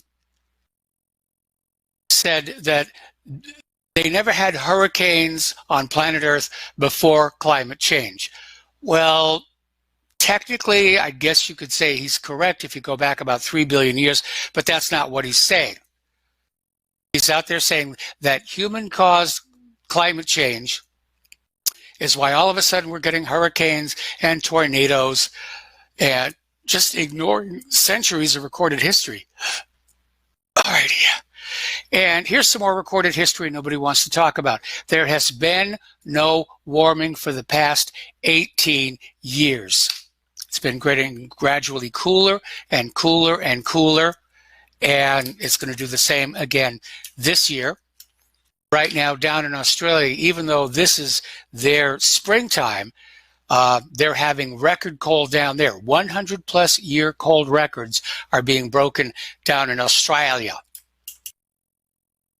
Now, Greta Thunberg is starting to draw a lot of criticism and indeed more than a little bit of ridicule over her histrionics for climate change.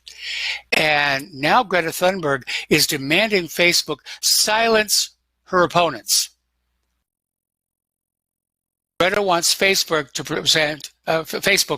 to present only one side of the argument. She doesn't think you need to know there's another side. Talk about dictatorship. Oh, man, anyway. All right, the Keystone Pipeline has done exactly what experts predicted it would. It has spilled 383,000 gallons of oil in North Dakota. That's a lot. That's basically just under 10,000 barrels of oil. You're not really going to see this on the corporate media, of course. Those pipelines are precious. I'm convinced they could build a pipeline that works. They just don't want to spend the money. It's cheaper to build a cheap pipeline and just have the government clean up the mess when it leaks. Anyway, the phone lines are open, 800-313-9443, and a lot of people are getting really antsy about this so-called real ID. And a lot of this goes back to the beginning of Social Security, where everybody in the country had an identical card with a Social Security number on it. And we were assured it wasn't to track us, it wasn't to keep watch on us, it was merely for the bookkeeping system. In fact, at one point there was actually a law saying that the Social Security number could not be used for any purposes other than collection of Social Security. And everybody started ignoring that law. The cyber criminals stepped on in and just made a mess of everything. And now a lot of institutions that were using the Social Security number, like driver's licenses, have gone off it. But they're still pushing forward on this real ID. And we're coming up on having to get our driver's licenses and registration changed over. And I've already been told up front, you will have to take along your birth certificate, your passport, your existing driver's license, all this other stuff, or you will not get a real ID compatible Indiana driver's license. It's an internal passport is what it is, just like the old Soviet Union used to have.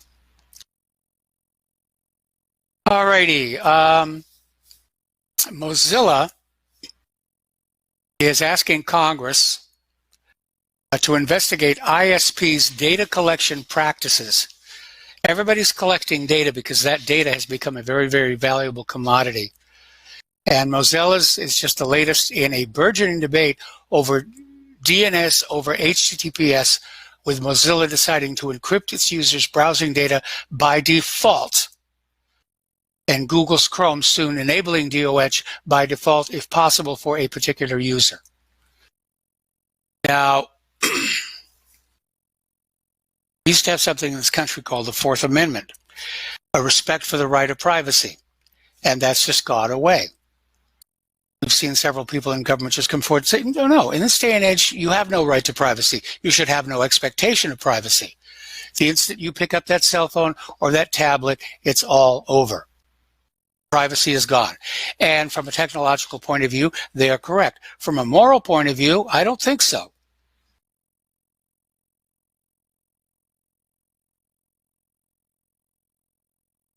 I think we should definitely have a right to privacy.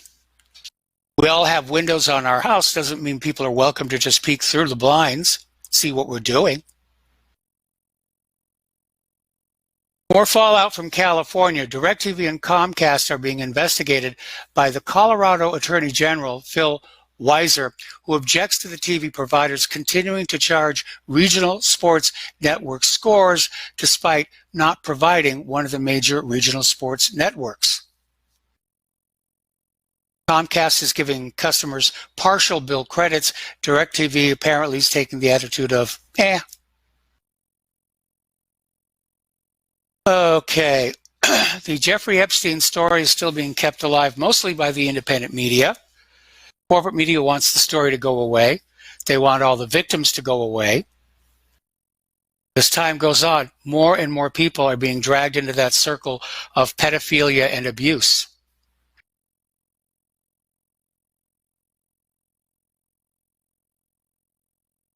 I already talked about support for impeachment has gone down in the latest poll. What a mess. What a mess. And down here, let's see. Major Russian TV documentary has exposed Soros and his meddling in U.S. elections. Oh, no, it's the Russians. It's the Russians. No, it's the Israelis. No, it's the Russians. If you say Israel meddles in our internal politics, you're just being an anti-Semite. Apparently, over 700 American doctors were given over $1 million apiece from Big Pharma to push drugs and devices. It's all about the money. It's all about the money.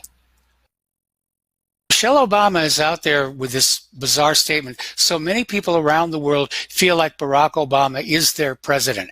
Now, there were rumors when he left the White House that he was considering a run for United Nations General Secretary. This feels like the first sort of trial bubble to see what the public response might be to that. And I'm very uncomfortable with the idea of Barack Obama being the UN General Secretary. Meanwhile, millions of Android device owners are warned to delete the emoji keyboard app AI.type that has tried to buy $18 million worth of premium content without the user's permission. Still, nobody does anything about all these cyber criminals out there. Okay, Pelosi is out there saying that the new trade deal is the easiest thing we've ever done. Republicans are saying, why is it taking so long? Apparently, Krispy Kreme is getting their dander up. Apparently, Krispy Kreme does not sell in all 50 states, and so young entrepreneurs are basically buying the donuts in one state and FedExing them across the border to a compatriot who resells them at a markup. And Krispy Kreme is saying you shouldn't want to do that. Anyway, rents are falling in Southern California, Seattle, Miami, San Francisco, San Jose, Chicago, Honolulu, and others. Now they tell us. All right. Apparently, thousands of Iranians are chanting "Death to America" on the anniversary of the embassy takeover. Oh, you know, we were very unkind to the Iranians. Okay. Too much on this desk here already. Apparently, somebody left some flyers on this college campus saying it's okay to be white. And it is. It's okay to be black. It's okay to be brown. It's okay to be red. It's okay to be white. But apparently, okay to be white. Oh, you're being racist here. I had a meltdown there here. A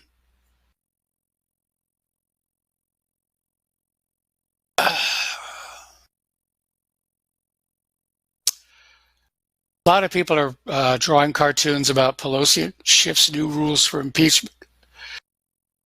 And some are very clever. It's basically, the GOP elephant is, tied up, hog-tied, got a board across its mouth, and the Democrat donkey has a witch's broom and hat. And that's really the way Schiff tried to set it up. He's creating a star chamber, or if you want to call it a kangaroo court. And he's going to try and convince you that anything that comes out of this star chamber is legitimate, just like they tried to do with the original star chamber. It wasn't. All righty. Apparently, for those of you who still have 3.5-inch floppy disks, for those of you in the military who are still on 8-inch floppy disks, there's yet another new data format storage device that's coming on out. And apparently it's called Project Silica, and it stored the entire Warner Brothers Superman movie on a single disc coaster, 75 by 75 by 2 millimeters thick. Now that's a very high data density, I will grant you. Downside of silica is it will shatter when you drop it. Okay, and over at Department of Judicial Watch, Tom Fitton is out there saying that it was the Obama State Department colluded with the Russian embassy to try and target Donald Trump.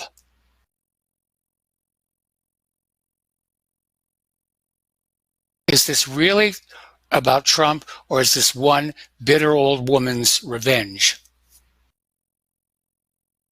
Because when you consider how little Donald Trump has done to carry out his agenda, how much he's caved in to the war party and big business, doesn't make sense they'd be after him with this kind of ferocity, unless it was personal to somebody.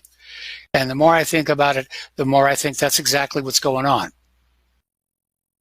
That it's personal. This is Hillary Clinton saying, get him out of there.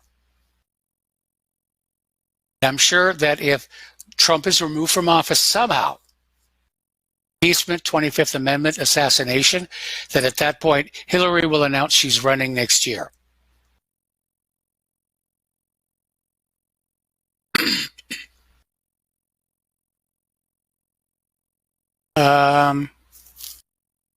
More cartoons about the resolution impeachment.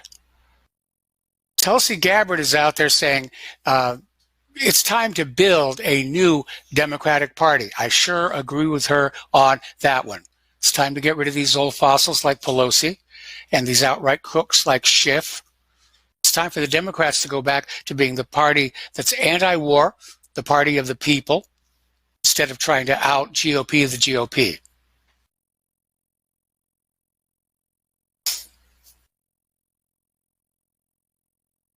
Tulsi has also, of course, introduced that resolution to get us out of Syria, which I think is a really, really good thing. Now, this is just a little bizarre here. This is over at Natural News here. And they're talking about all these men who claim they can have periods like women do. And they'll paint the crotch of their jeans red and pose for a photo. Do they also believe they can have abortions?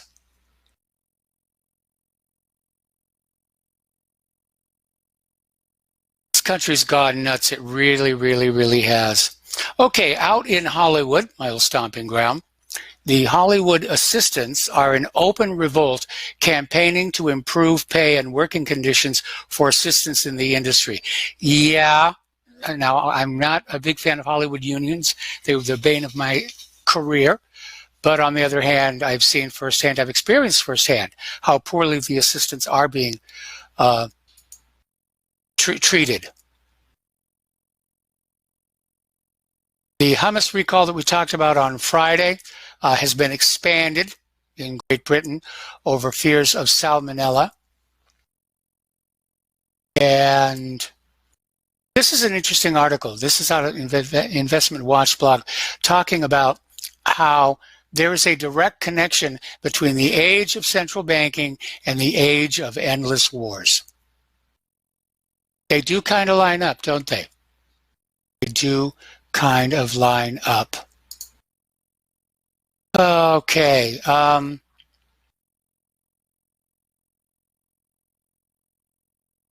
Lord of the Rings star Sir Ian McKellen is out there saying that he doesn't see Brexit happening anytime soon. In fact, he sees he'll be dead before it happens. I'm afraid he's right, and I like Ian McKellen. But the EU is not going to let this happen. A little bit of good news for the space race. Apparently, NASA has flown an oven cookie to the space station, so the astronauts can make fresh-baked chocolate chip cookies in zero gravity. I'm sure there's some scientific justification for this in order to justify the money spent, first of all, building this oven. Maybe it's centrifugal. That it spins to keep the blob of dough against the heating element so they can get the cookies that way. But I still think it's cool, and I'm sure the astronauts are going to definitely enjoy the space cookies here. Former KPMG director has been linked to Jeffrey Epstein, Madam Ghislaine Maxwell, apparently has been accused of grooming a 14-year-old model to be his slave and subjected her to sadomasochistic sex and dungeons. We have some very sick people in positions of power and authority in our society. Reminds me of the old Tom Lehrer song, The Masochism Blues. And apparently NBC is being threatened with a lawsuit for reporting on facial recognition technology being used against Palestinians. And apparently CNN is busying itself exposing Trump's Twitter typos. This is now what counts for news over at CNN. All right, there's going to be a brutally cold air mass unleashing over the Northeast next week. There's a brutally cold air mass already over the Pacific Northwest. I've been following it on satellite. That one may actually reach down to here. They're expecting rain and snow here in Indiana on Thursday. According to a poll published in, Bethesda, Hillary Clinton and Joe Biden are now tied for first place if Hillary steps on in. I don't believe it for 1 second. What we keep hearing from interviews of Democrats is that she's no longer relevant, her time has passed.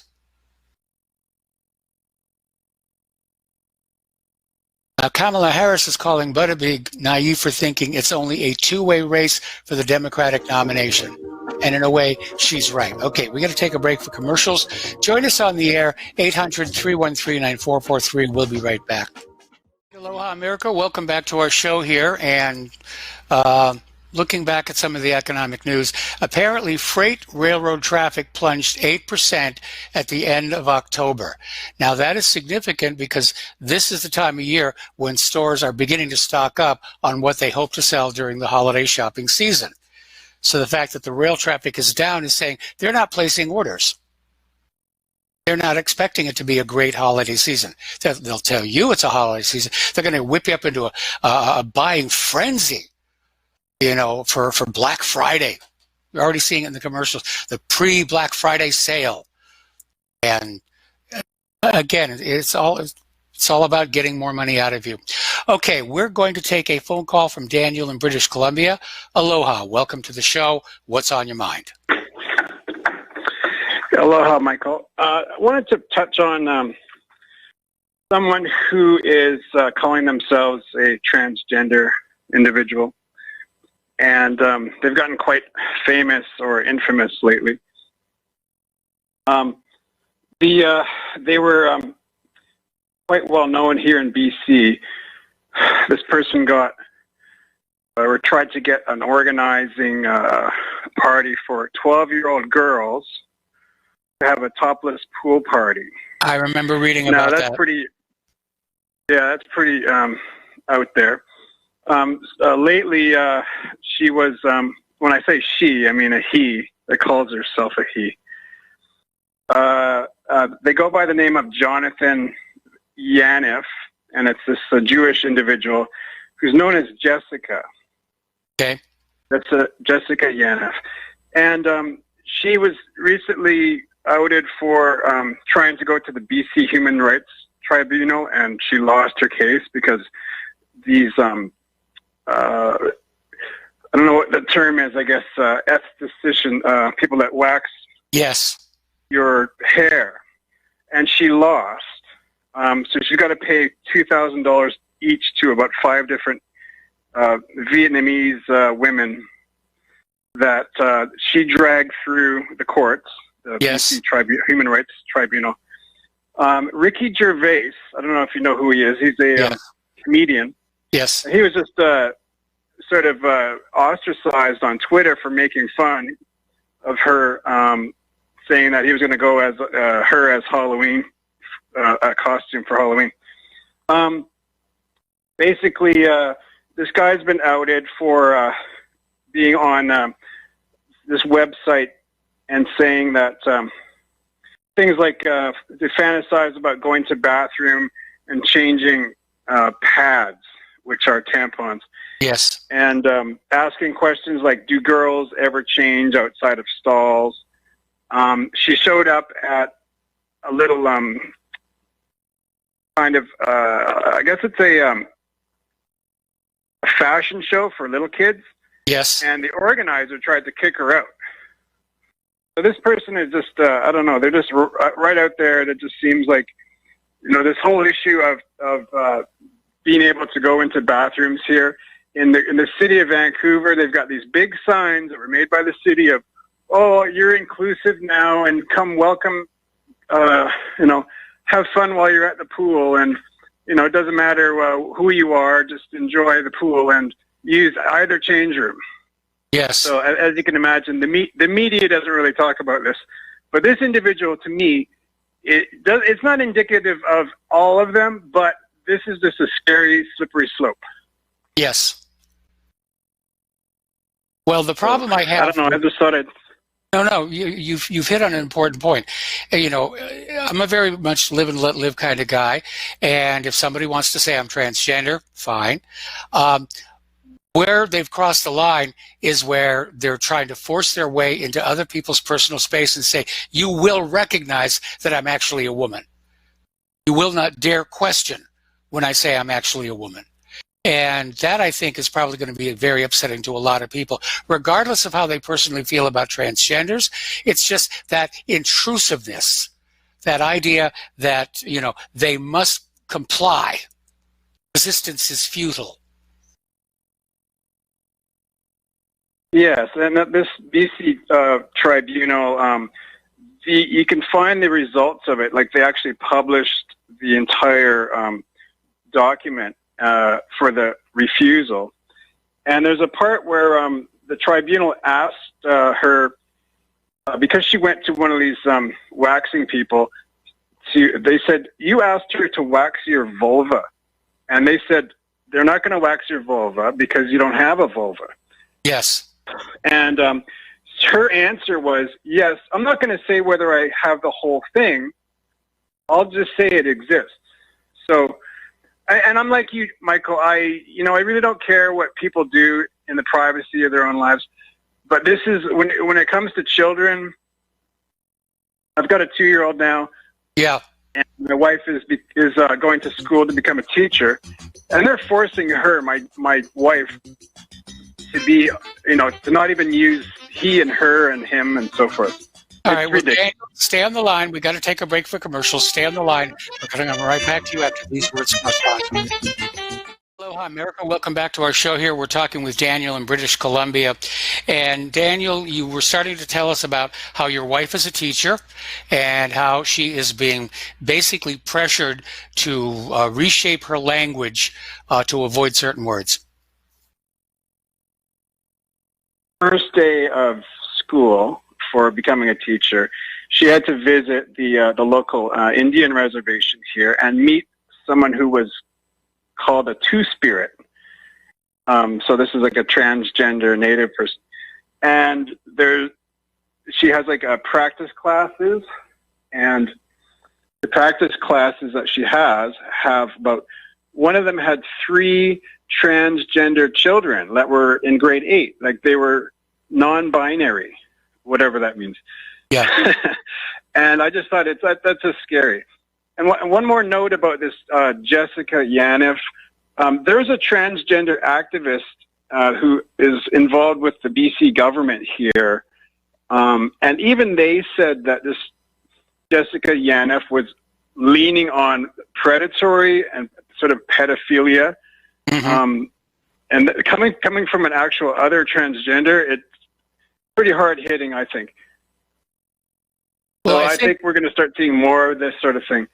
I think for most transgenders, this kind of extreme behavior, they realize it's damaging their public image. And that they're going to need they need a positive public image, and they're not going to get it with this kind of behavior. They're not going to get it by taking our old classic movie and TV characters and recasting them as transgender or gay or whatever, because people are going to feel it's being shoved down their neck. They're not being convinced and persuaded that this is okay. They're literally being told that this is what you will do. This is what it means, and this is what's going to happen. Yeah, there's a backlash in Canada. The Trudeau government made it illegal, well, against the law, for any government official to refer to someone as Mr. and Mrs. on the telephone now. And I think there's a backlash, and they've just asked for it. I mean, if you give you an inch, you got your pride parades, and a lot of LGBTQ people, they don't really, they have the same rights as everyone else. I don't see them being hung or, you know what I mean? It's not like we're told, like, the media, it just goes on and on about how they're, ostracized. And I just don't see it. I mean, I see them all over the place, and they're normal people for the most part. They, live and breathe, but, it's like whether they're being not employed or getting the glass ceiling. I mean, people, it's hard to say. It's almost like the affirmative action that you have in the United States. Yeah. They're getting hired because they're transgender. Yeah. Whether they're qualified or not. Yeah, Anyways, I'll leave you with that. All right, they've become the new protected minority. All right, well, thank you very much for the phone call. We're going to let you go. The phone lines are open, 800-313-9443. And getting on back to the news here, we were talking about the economy. We were talking about PG&E. And apparently, hedge funds that were invested in PG&E lost $4.1 billion in just 4 trading days. Now, I don't know who's in charge of these hedge funds, but had that been me, when this most recent series of wildfires broke out and there was even a hint of a PG&E power line behind it all, I would have started dumping the stock right at that point.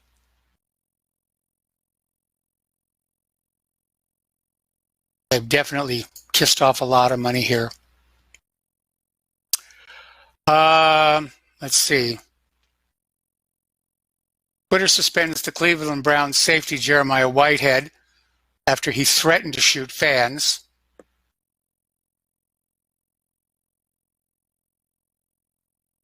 Over in Los Angeles County, homeless death rates jump by more than 1/3. And again, it brings up the question, what do they do with the bodies?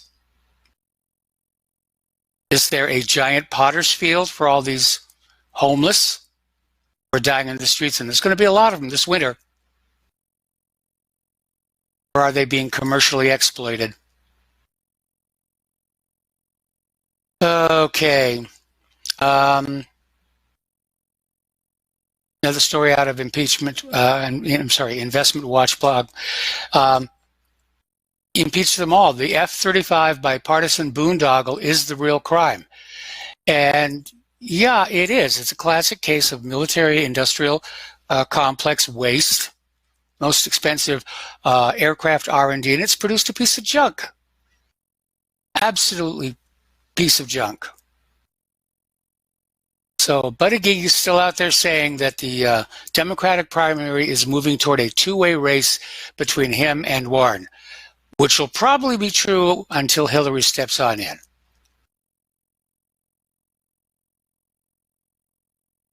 Apparently that university over in Oklahoma has called in the police to investigate these flyers that say it's okay to be white. Say it may be a hate crime, which is absurd here. Okay, pardon me.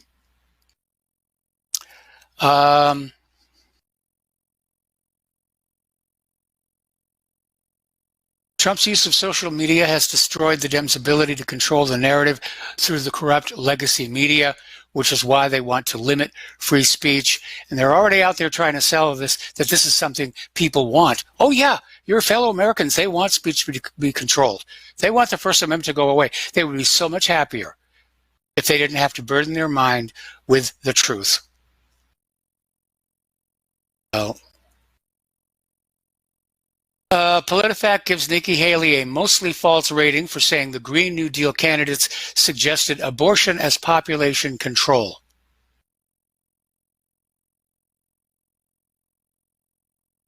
About the pharmaceutical thing.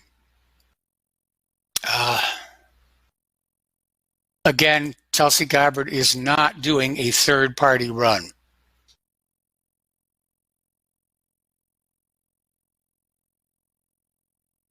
Alrighty. The left is promising they're going to save the United States with selfies and memes.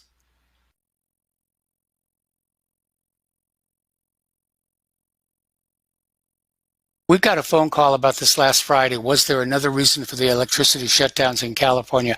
I don't think so.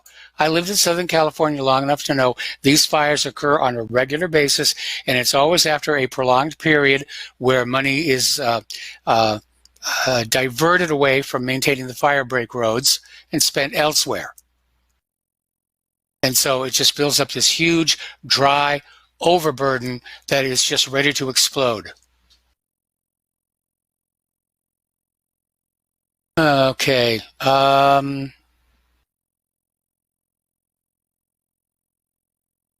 Apparently there was a kid sent to the ER and was put into isolation because he was unvaccinated. And the parents are furious about this treatment because he didn't have any illnesses. He just hadn't had the vaccines. So they put him in isolation.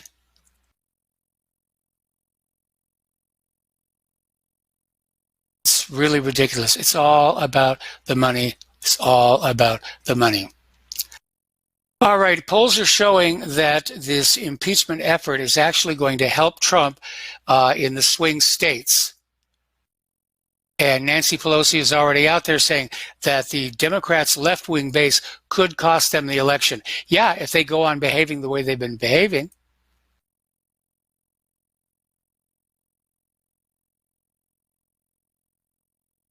Turning off everybody.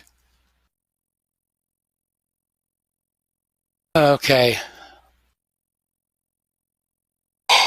Pardon me.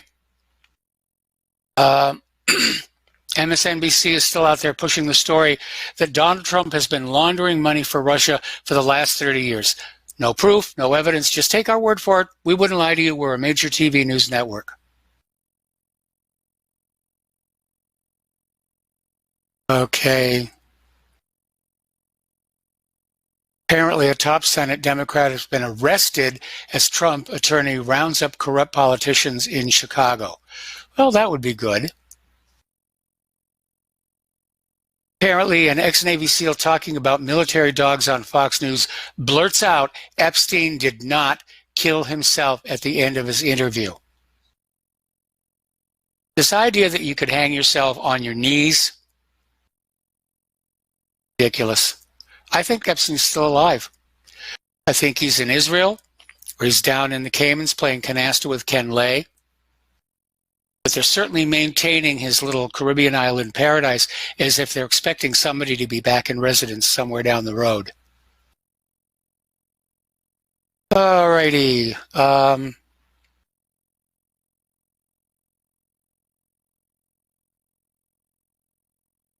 CNN's anti-Trump obsession is backfiring. The ratings continue to drop as Americans are tired of the absurdity. I won't even turn them on anymore. I won't turn them on anymore at all.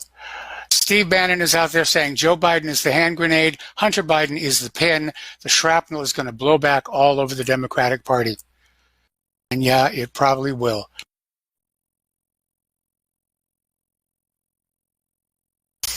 Ilhan Omar was at a Bernie Sanders rally saying, I am beyond honored and excited for a president who will fight against Western imperialism.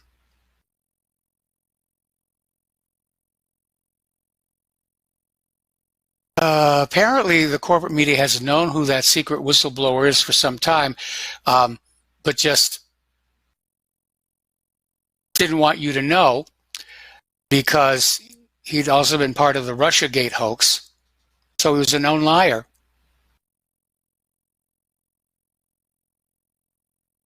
I already talked about General Flynn and how the judge is seriously, apparently, considering just dropping all the charges. Okay. Apparently, police stations are being forbidden to display what's called the thin blue line flag. And this is the American flag, but down at the bottom there's a thin blue line representing the police force, and its symbolism is that police force is what keeps us stable, but they're being told not to fly it because it's dismissive of the Black Lives Matter movement, which is out there pushing this idea that the police are targeting the black people out there.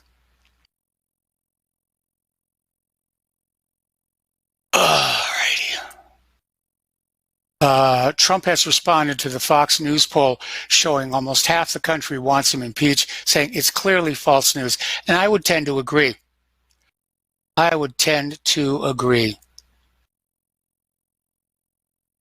Using those public polls, those media polls, to try and manipulate you, to try and get you to go along with the herd instinct. 95% of Americans think you should rub blue mud in your navel.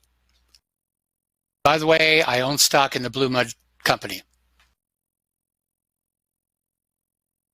Okay. It's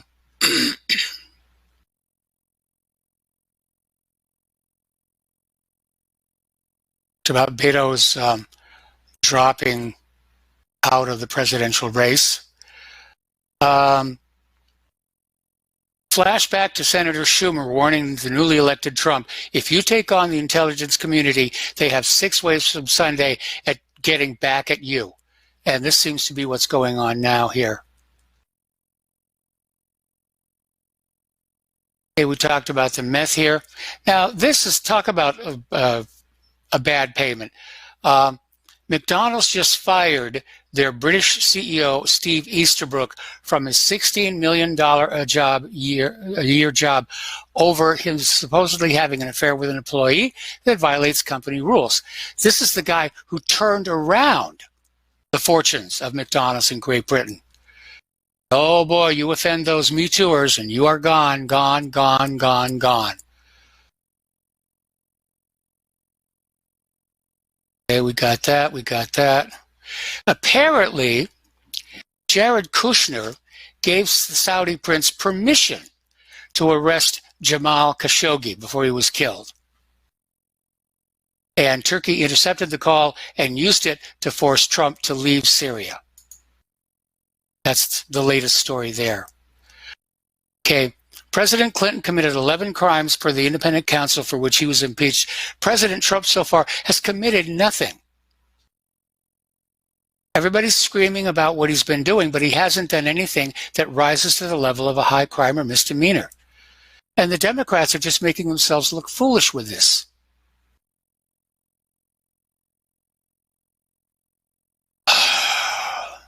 Anyway.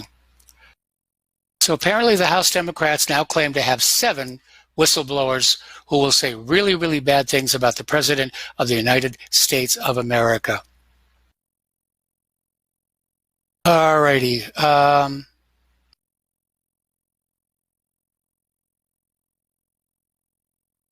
There we go. Talked about J.P. Morgan. Talked about... by the way, a lot of people are scratching their head. Tulsi Gabbard voted for the impeachment rules. The reason she gave is she wanted people to see what they were and be transparent. Those rules will never pass muster. If it goes to the Supreme Court Court's going to say, of course, this is not what impeachment is supposed to be. The rules for impeachment are spelled out in the Constitution. So... okay, over in Georgia, I'm sorry, not Georgia. This bipartisan law targets Google and its rivals to end secret online search algorithms that critics say censor political speech and manipulate users. Yeah, we got to stop that from happening. We got to figure out a way to communicate amongst ourselves peer-to-peer without fear of censorship or filtering or bias. And I know that in the back shadows, people are working on this very problem right now. Apparently down in Florida, an Amazon Alexa could be used to prosecute a case there. But they're saying, is there probable cause here? Is there, in fact, probable cause? Okay, we're coming up here on our last commercial break. We'll be back with the last segment of our program after these few words. Aloha, America. Welcome back to our show, last segment of our program today. Now, Uber has been having some problems with their self-driving cars. They killed that pedestrian out in Arizona. They've had a whistleblower come forward saying the vehicles really aren't safe, no matter what Uber tells you that they are. So the reason this is becoming a concern is Uber, like so many other companies, now wants to use delivery drones. Uber wants to start a drone food delivery service using self-piloted, pilotless drones. And like so many other things we've seen in our society, this is a technology that's being put out into the marketplace without really being fully vetted as being safe. Okay, theaters, under guidelines from the Actors Equity Union, will ban the phrase ladies and gentlemen. I don't know what they're going to say. You and them. This one, that one, and all the rest of you. Hey, gang. Alrighty, restaurant debt braces for a record as the industry growth slows. People don't have the money to eat out here. And Verizon is installing approximately 1,000 4G and 5G smart poles in California, Colorado, and Ohio, and Utah, despite increasing lawsuits. Another article, this one again from Investment Watch blog. The illegal immigration is the reason California is burning, and it's certainly contributory. So, the lefties are declaring a meme war on Donald Trump. Say, express your meme outrage against Donald Trump. Just get on out there. Another article here saying that Clinton is entering the president run race in 2020. Beto, Kamala, Booker, and Biden drop out. I think this article's a little out of date. To the best of my knowledge, Biden hasn't yet officially dropped out. But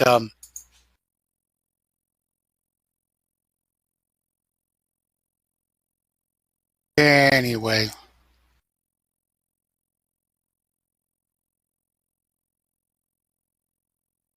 Okay, and next. Yeah, we talked about the additional fires that have been traced to PG&E towers. And plea that we save our anger for PG&E's top management and we leave the rank and file workers alone. That's actually good advice. It's not really their fault. They just do what they're told to do here. Apparently, after this unauthorized house party at an Airbnb out in California, they are now banning party houses, saying you cannot have an unauthorized party in one of our Airbnb properties. Oh, here's the music. Okay.